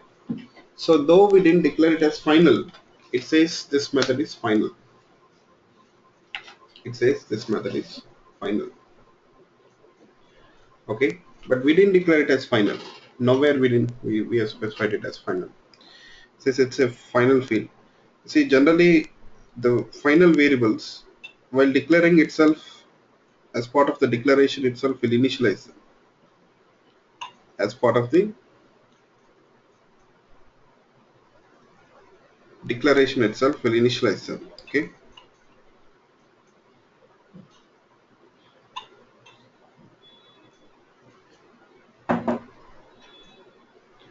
So it says we didn't initialize it. It's a final field, it says. So we have to initialize it.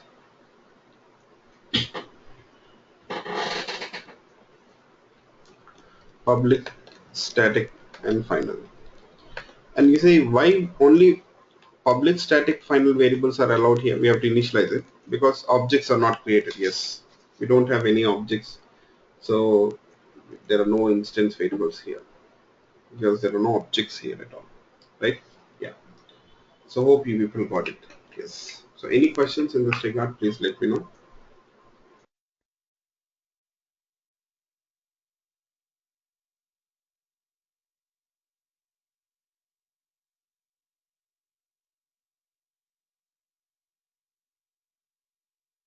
So we can't do that because you see the purpose of interface is different. The methods, they have to be implemented by the other classes here. The main purpose of an interface is to be implemented by other classes, right? If you declare them as protected, you see there will be a restriction on the visibility. So they have to be public by default. They have to be public so that there is no restriction on that methods at all.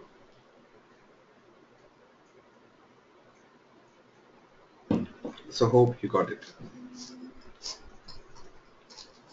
So anyone got any questions?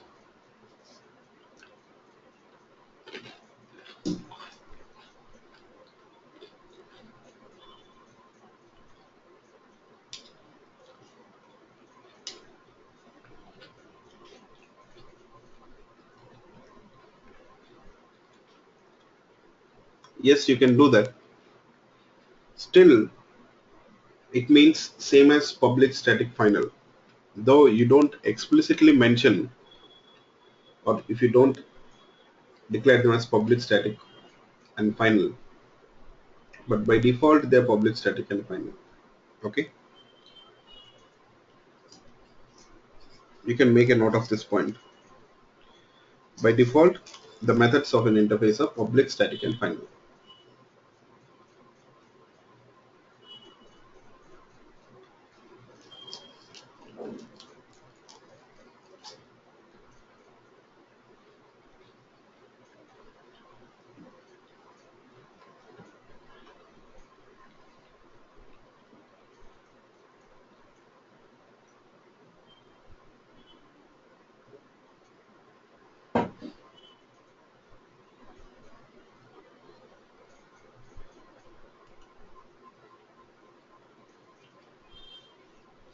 Okay,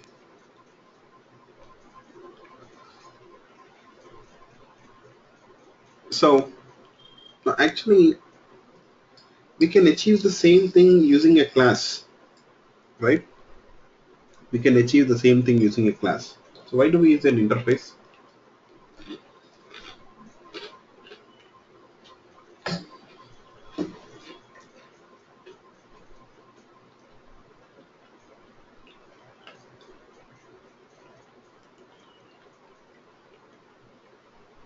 Can't we achieve the same thing using a class?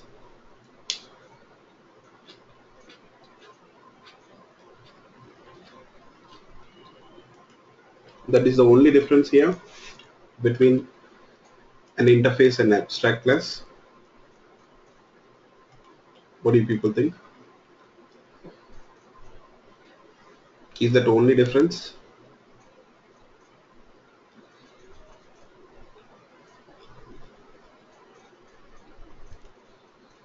There is no other difference between abstract class and an interface. Okay.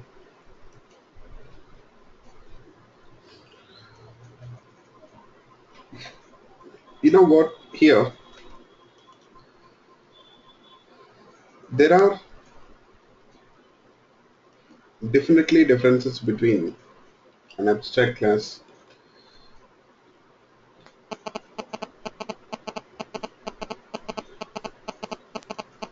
and an interface. Okay. Let's see what are the differences. Okay. So first of all, if you compare the abstract class with the interface, you will find that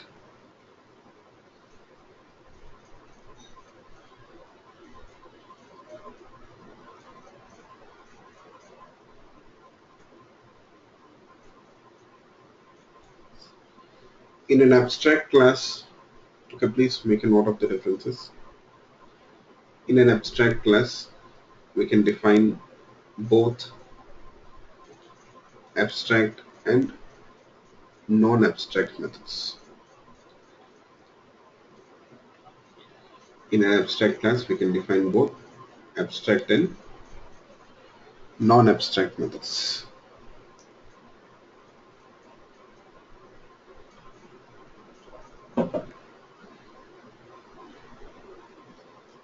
right? Not only that, again, in an abstract class, we can also define static and non-static variables.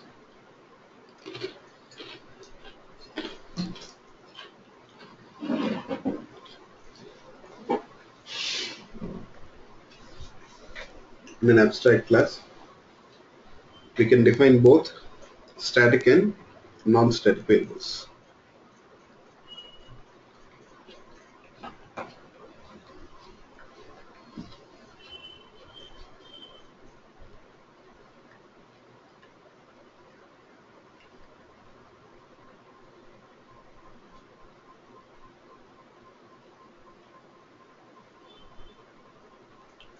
Next, when it comes to interfaces, just now we have discussed, in an interface we can only define abstract methods, right? In an interface, we can only define abstract methods and final static variables. In an interface, we can only define abstract methods and declare final static variables.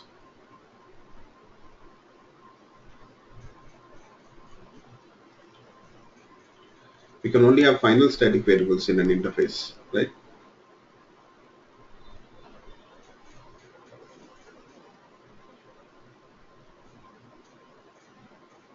Yeah. Second difference,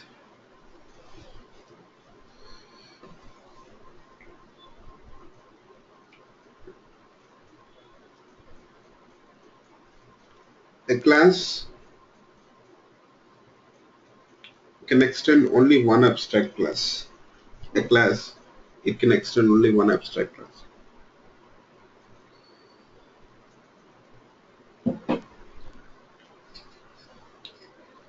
A class can extend only one abstract class.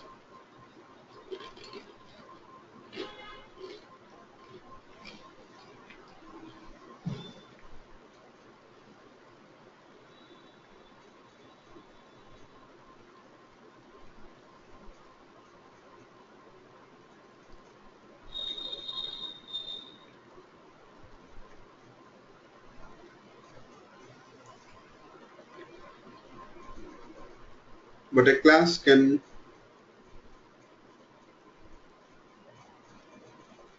implement any number of interfaces. When it comes to interfaces, what happens? A class can implement any number of interfaces.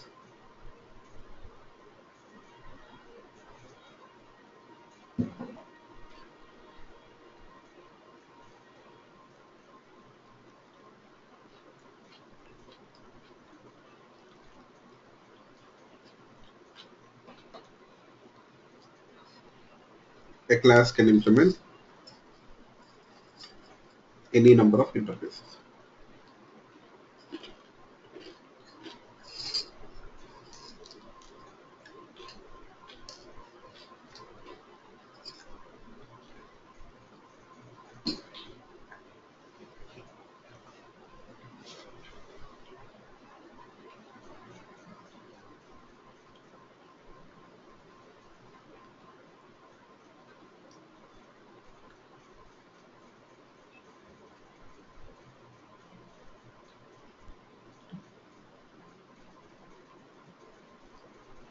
Yeah, a class can implement any number of interfaces. Yes.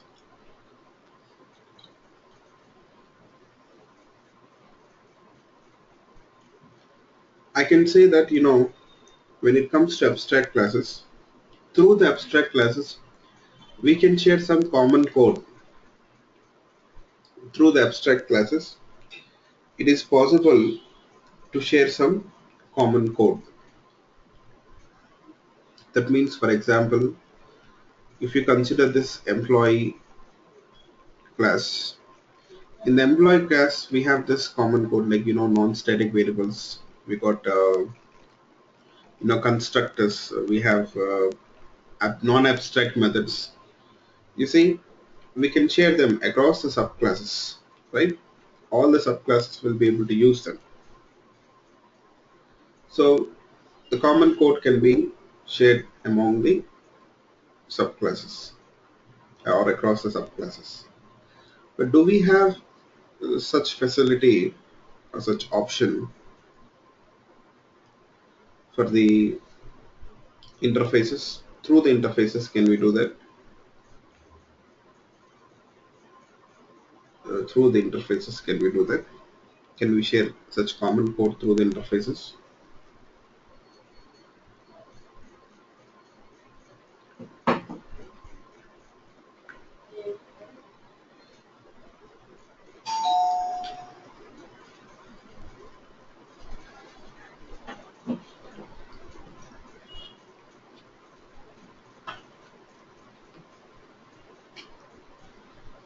No, it is not possible, right? It is not possible. Yes, that's right, exactly.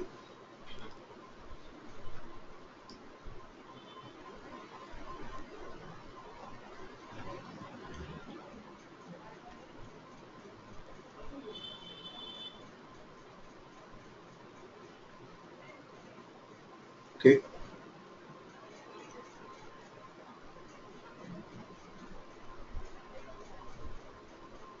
so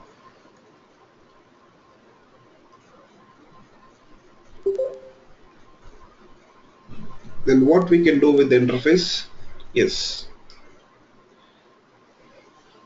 as you people said, like, see, when I said told you people, interface main purpose is to define the contract for the class, like what methods it is supposed to implement, what operations it is supposed to provide. That is what we define through the interface. So when you will use abstract class and when you will use interface, now you got some clarity. Yes. What do people think when you will use an interface?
Yes. When you will use an interface and when you will use a method. Sorry, when you will use an interface and when you will use abstract class.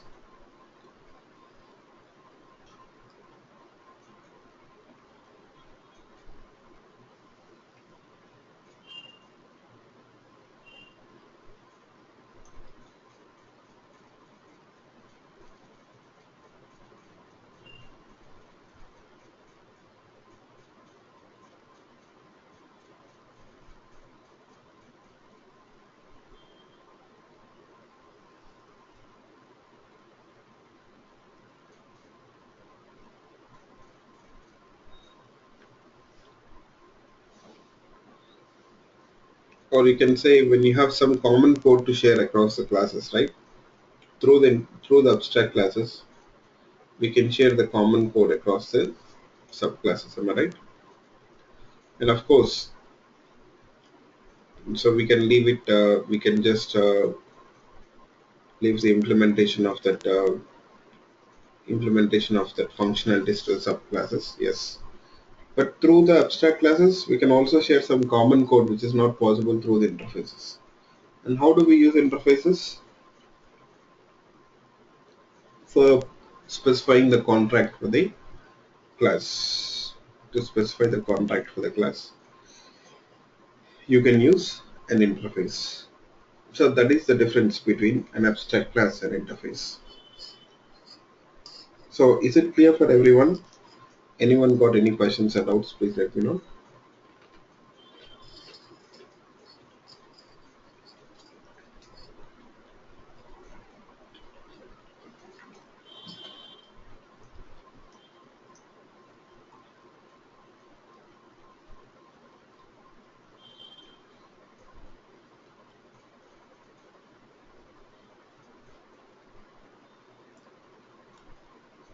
Yeah, interfaces can be used for defining or for specifying what methods the class has to implement. What methods the class has to implement, that you can specify it using an interface. So abstract classes, they used to share the common code across the subclasses, common code or reusable code across the subclasses. And through the interfaces, okay, we can leave the implementation of the methods to subclasses. That we can do it using abstract classes. Through the abstract classes, you see, we can leave the implementation part of that method to the abstract classes, to the subclasses. And as well as we can also share some common code across the subclasses through the abstract classes. We saw that, right? You see this method which is implemented. Now all the subclasses will be able to make use of this method. Not only that, you have this instance variables and all which are declared here. Subclasses will be able to use it. So this is the common code which is accessible or which can be used by all the subclasses across the subclasses. So is it clear for you people?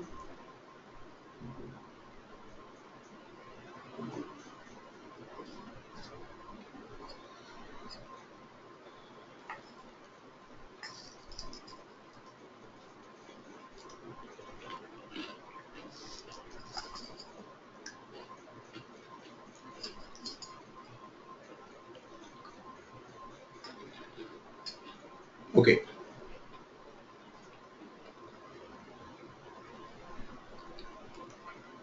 So shall we move on? Now,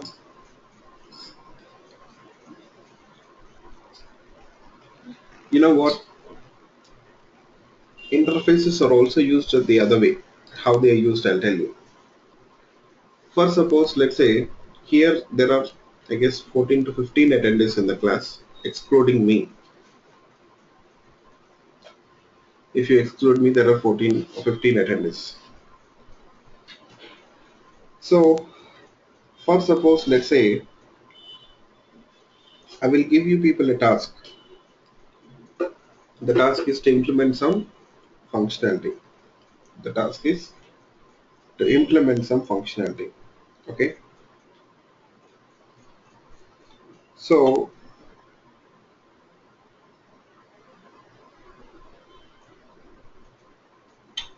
in that case,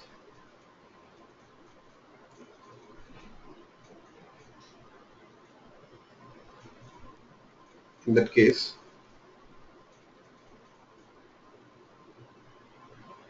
uh, what you will do, if I ask you people to implement any functionality, then first of all, you will define a class. First, you'll define a class. and in that class you'll define a method, and in that method you'll write that functionality, or you'll write that code. Now each one of you is going to do the same, right? Everyone is going to define a class, and in that class you'll define a method, and in that method you'll implement that functionality. So can I expect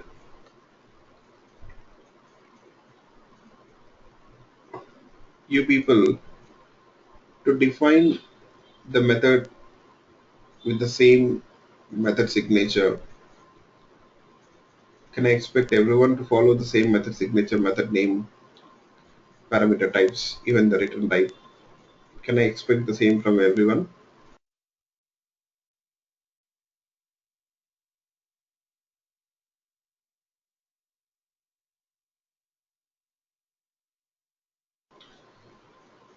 No, it is not possible, right? So each one of you will implement the method according to your will and wish. No two developers will define the method the same way, though they may achieve this functionality which I have asked for. You may provide that functionality, but I can't expect you people to define the method the same way. I can't expect all of you to give the same name to the method, the parameters, the return type, everything. It will vary, it will be different from person to person, from developer to developer. It is going to change. It's not going to be the same.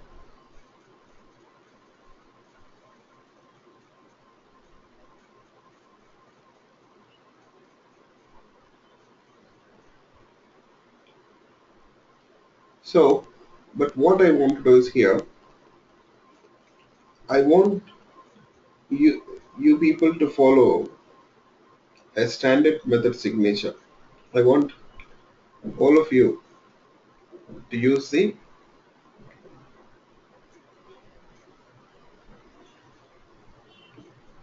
same method signature. The method name should be same. The parameter types list should be same. How can I do that?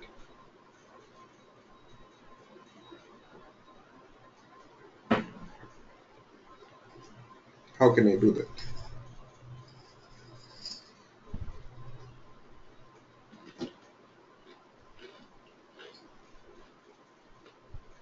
Yes,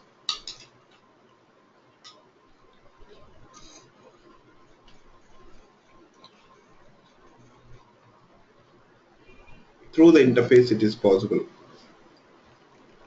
What I can do is I can define an interface, something like this, and you know, in that interface maybe I can define a method. I want the return type of that method to be integer, and this method should take one float value, let's say, something like this. So I can provide this interface to you people. I can provide this interface to you people. I can take this interface and define a class and make that class implement this interface. And then you will implement this method or override this method, and in that method you will write the functionality. So this way I can standardize the way, I'm sorry, I can standardize the way you implement that method, right? You define that method, I'm sorry. What method you have to define, the method signature, I can standardize it. At least the method signature I can standardize it, right? So not only that, return type also. So the way you're going to define that method, so that method specifications I can provide you people through the interface. I'll specify it through the interface, and you will be using that interface. You'll implement that interface by defining class, and in that class you'll define or override that method, and in that method you'll write the logic. or functionality. Yes. So is it clear for you people, all of you?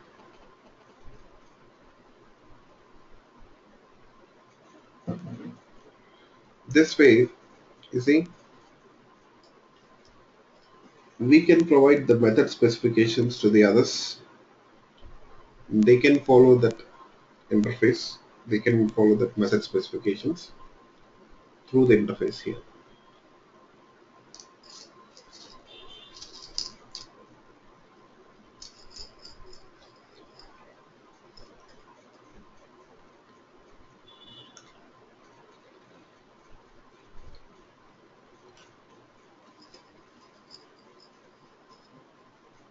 Okay.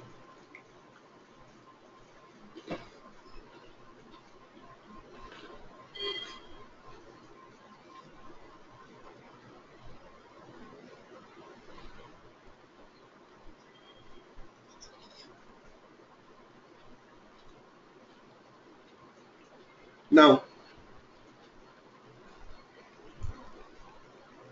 if it is clear, then we'll move on to the next topic. But I gave you people some tasks, right?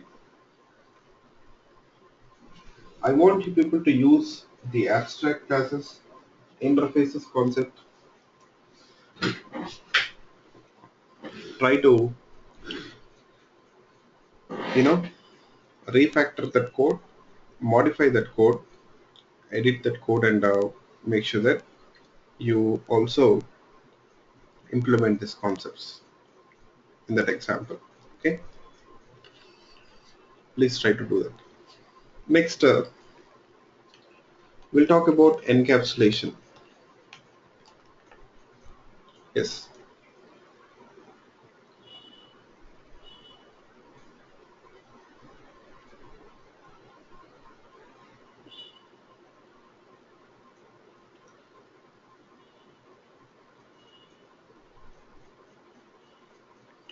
yes, that's right, exactly.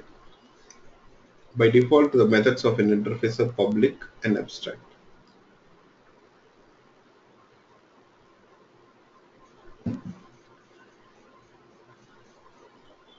Okay,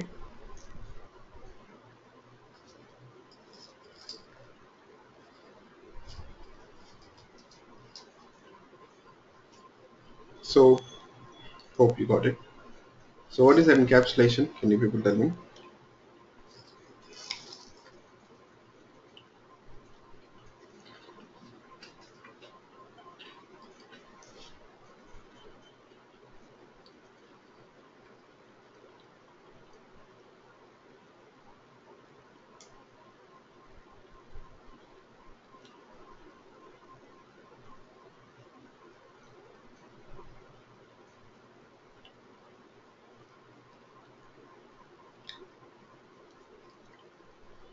Encapsulation.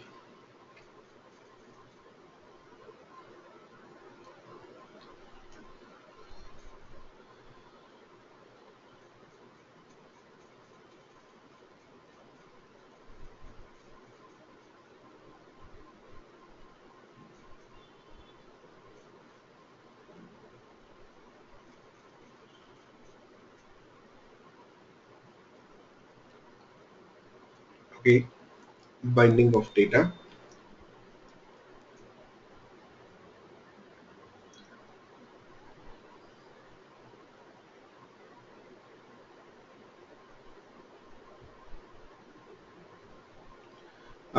Hi Sagar, sure, sure. You can, no problem.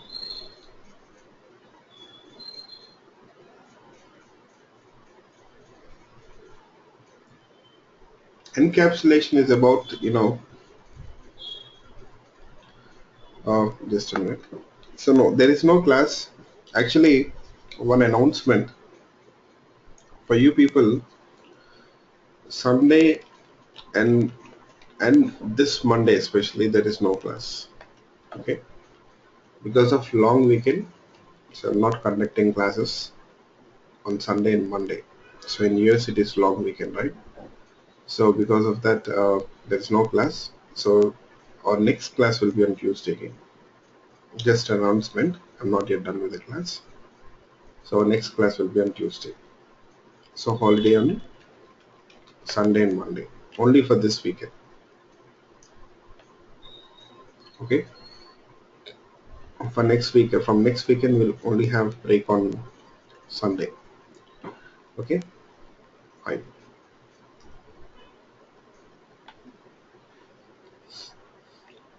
So encapsulation, what is it? Encapsulation is about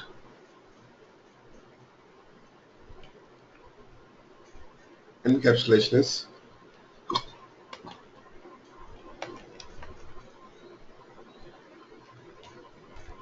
binding of data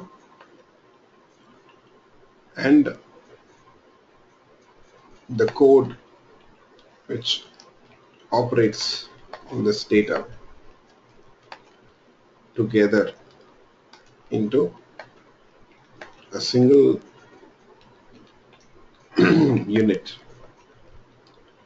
is called encapsulation. I'm sorry, I have to start it this way. So binding of data and the code which operates on this data together into a single unit is called encapsulation. Okay. Yes. So you know what, I can say that in Java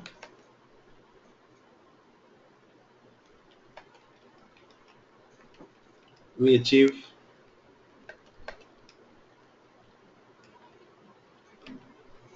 encapsulation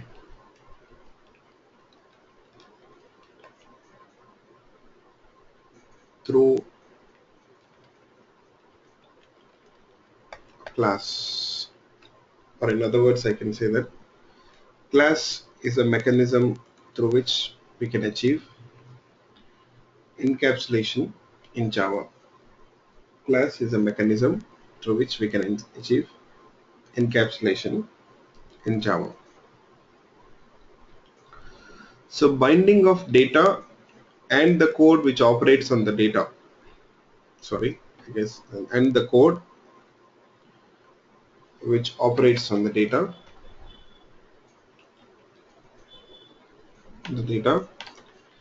together into a single unit is called encapsulation. Okay. So here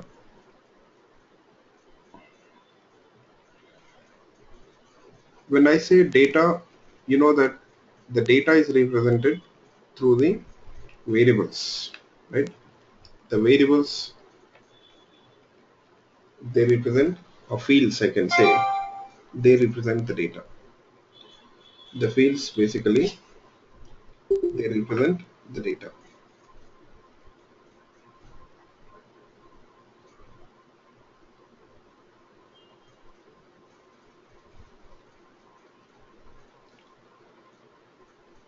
And when I say the code which operates on this data, that means we are referring to what? See, when I say data, that means basically we are referring to variables or fields I can say, and the code which operates on the data, that means methods, right? So we can bind them together into a single unit. That is what we'll do here in the class, right? In a class you see we have fields and we have methods, like you see withdraw method, deposit, and this methods basically they operate on the data, right?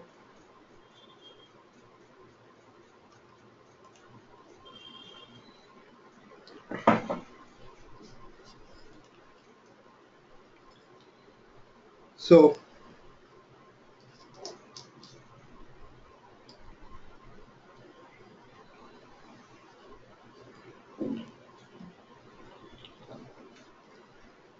we have this code in a class.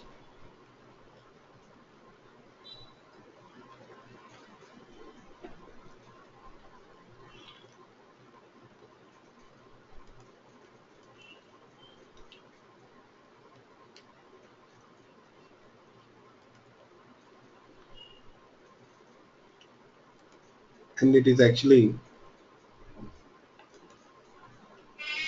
called as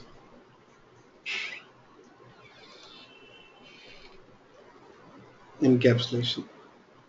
Now, what is the advantage of encapsulation here? What do people think?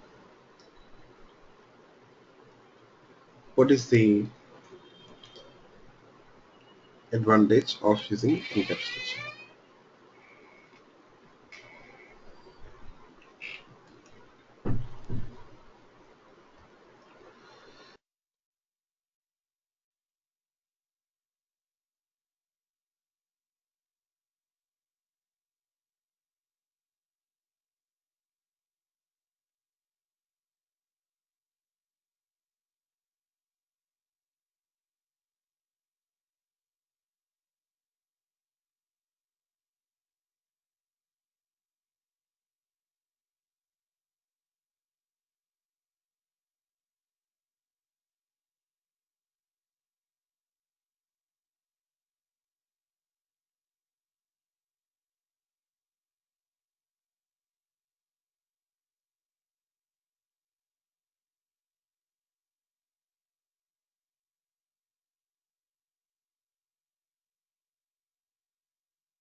Uh, Not only easy to compile,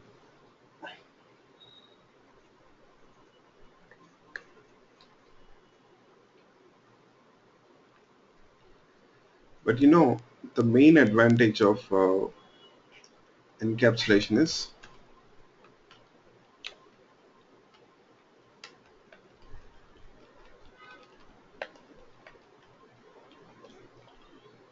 data hiding or data protection, I can say.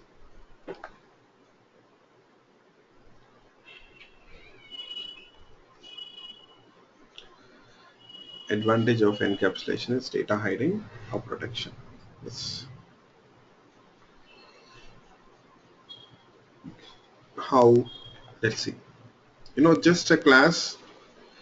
If you define a class, in that class, if you define variables and methods, we can't say it is data hiding and data protection. Okay, it doesn't mean that you're hiding the data or you're protecting the data. Yes.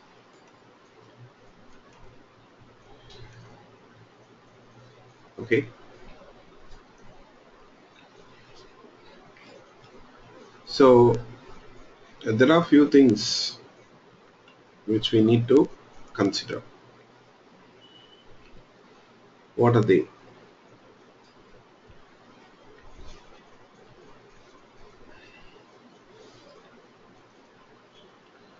For example, here, let's say you have this balance variable. I'll make it public. Okay, I'll make it public. Now, for suppose, let's say I'll create a savings account object.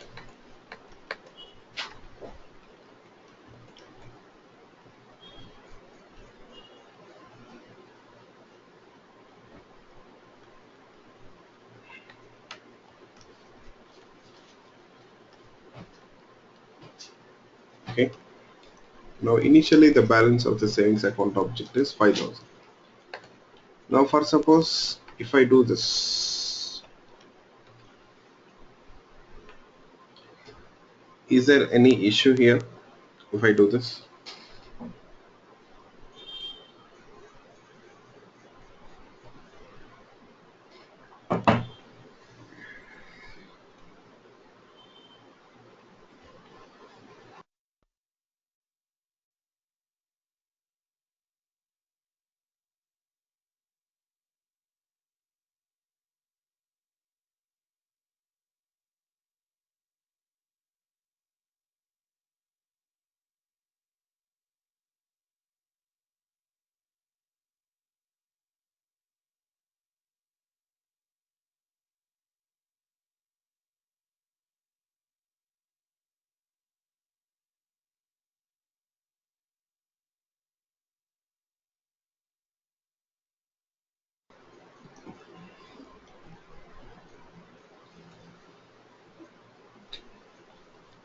Here the program it, pragmatically, I can say that, or technically speaking, there is no issue. This code will work absolutely fine. This code is going to work here perfectly without any issues. But you know what? As per the business rules of the bank, as per the business rules of the bank,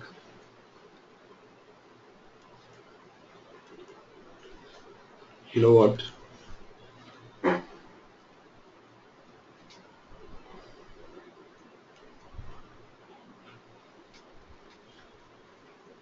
This is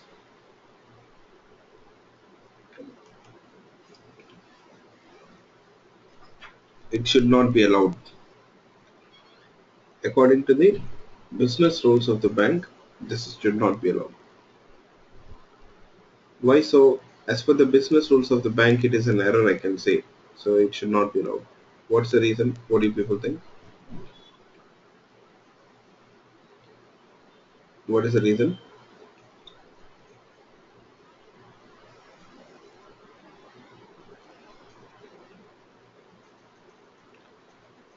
As per the business rules of the bank, this is an error.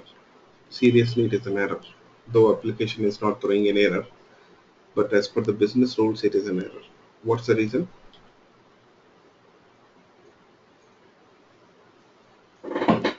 Okay,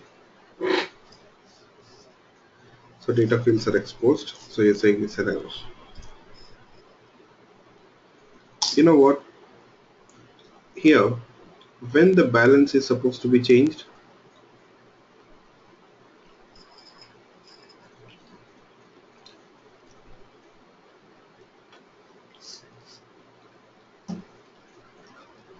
yes,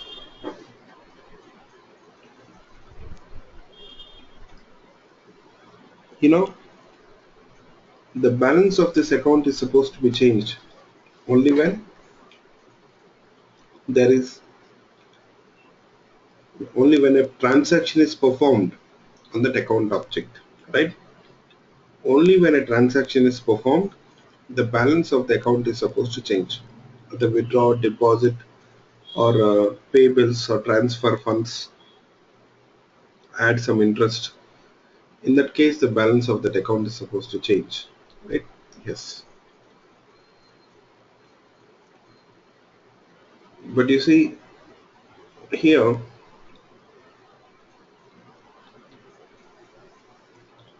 there is no such transaction executed. There is no such transaction performed on that account object. The balance is changing.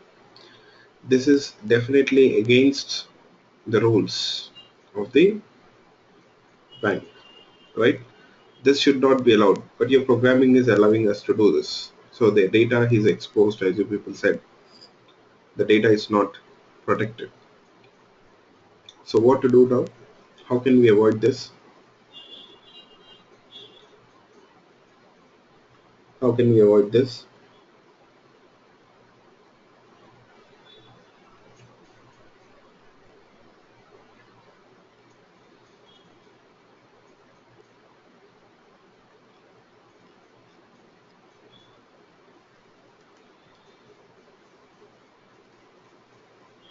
So first of all, you have to protect the data. So data members has to be protected. How can we do that? Declare this balance variable as private. Protect it. Declare it as private. So what happens if you declare it as private? You see, if you declare it as private, then that variable can be only accessed within that class. That means the class now it is drawing the boundaries. The class it is drawing the boundaries.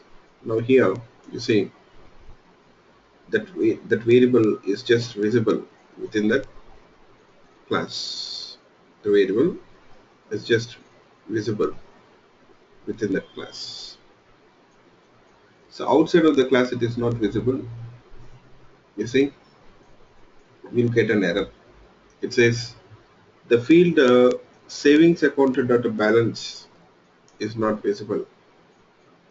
The field savings account dot balance is not visible.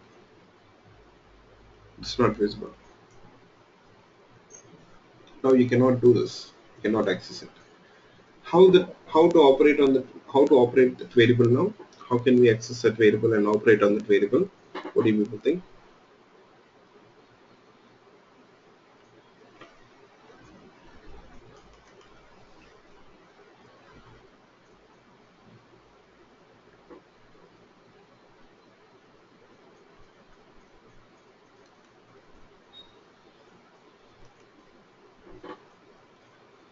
Now, how can we operate on that variables? Only through the methods it is possible. Only through the methods we can operate on the variables, right? So that methods, you see, they represent the transactions, they represent some actions. So this way, you see, the class helps us to bind the data and the code which operates on the data together. You see, only these methods of that class will be able to access that private members. Only the methods of this class will be able to access the private members of this class. So outside of the class, that private members are not visible. Private members are not visible. Yes. So is it clear for you people, first of all?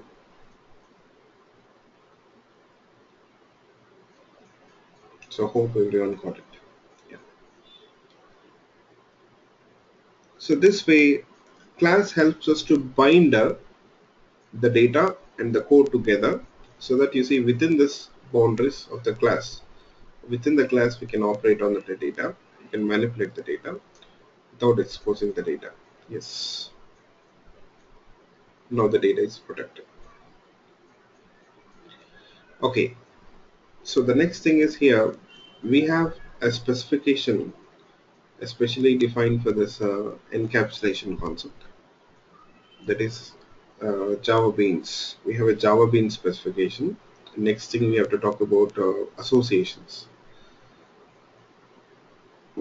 These are the two concepts which are left over when it comes to this object-oriented programming. But we'll discuss about it in the next session. Okay, so I'll stop it here today. So we'll meet on Tuesday again at our regular time. Only this weekend, I'm giving you people a couple of days holidays, because I know for most of you people it is a long weekend. Yes. So we have a class again on Tuesday at our regular time. Okay. So I'll try to. The next class we'll talk about the encapsulation itself. Further, we'll discuss more about encapsulation. We'll talk about Java Bean specification. So the next class topics are Java Bean specification and associations, where we'll be talking about you know composition and aggregation. Not only that, we'll implement composition aggregation, and we'll say simple associations also. We have something called as simple associations also. So we'll see all this stuff in the next session. Okay, that's all for today. So enjoy your weekend. Thank you all. Let's meet again on Tuesday. Bye bye.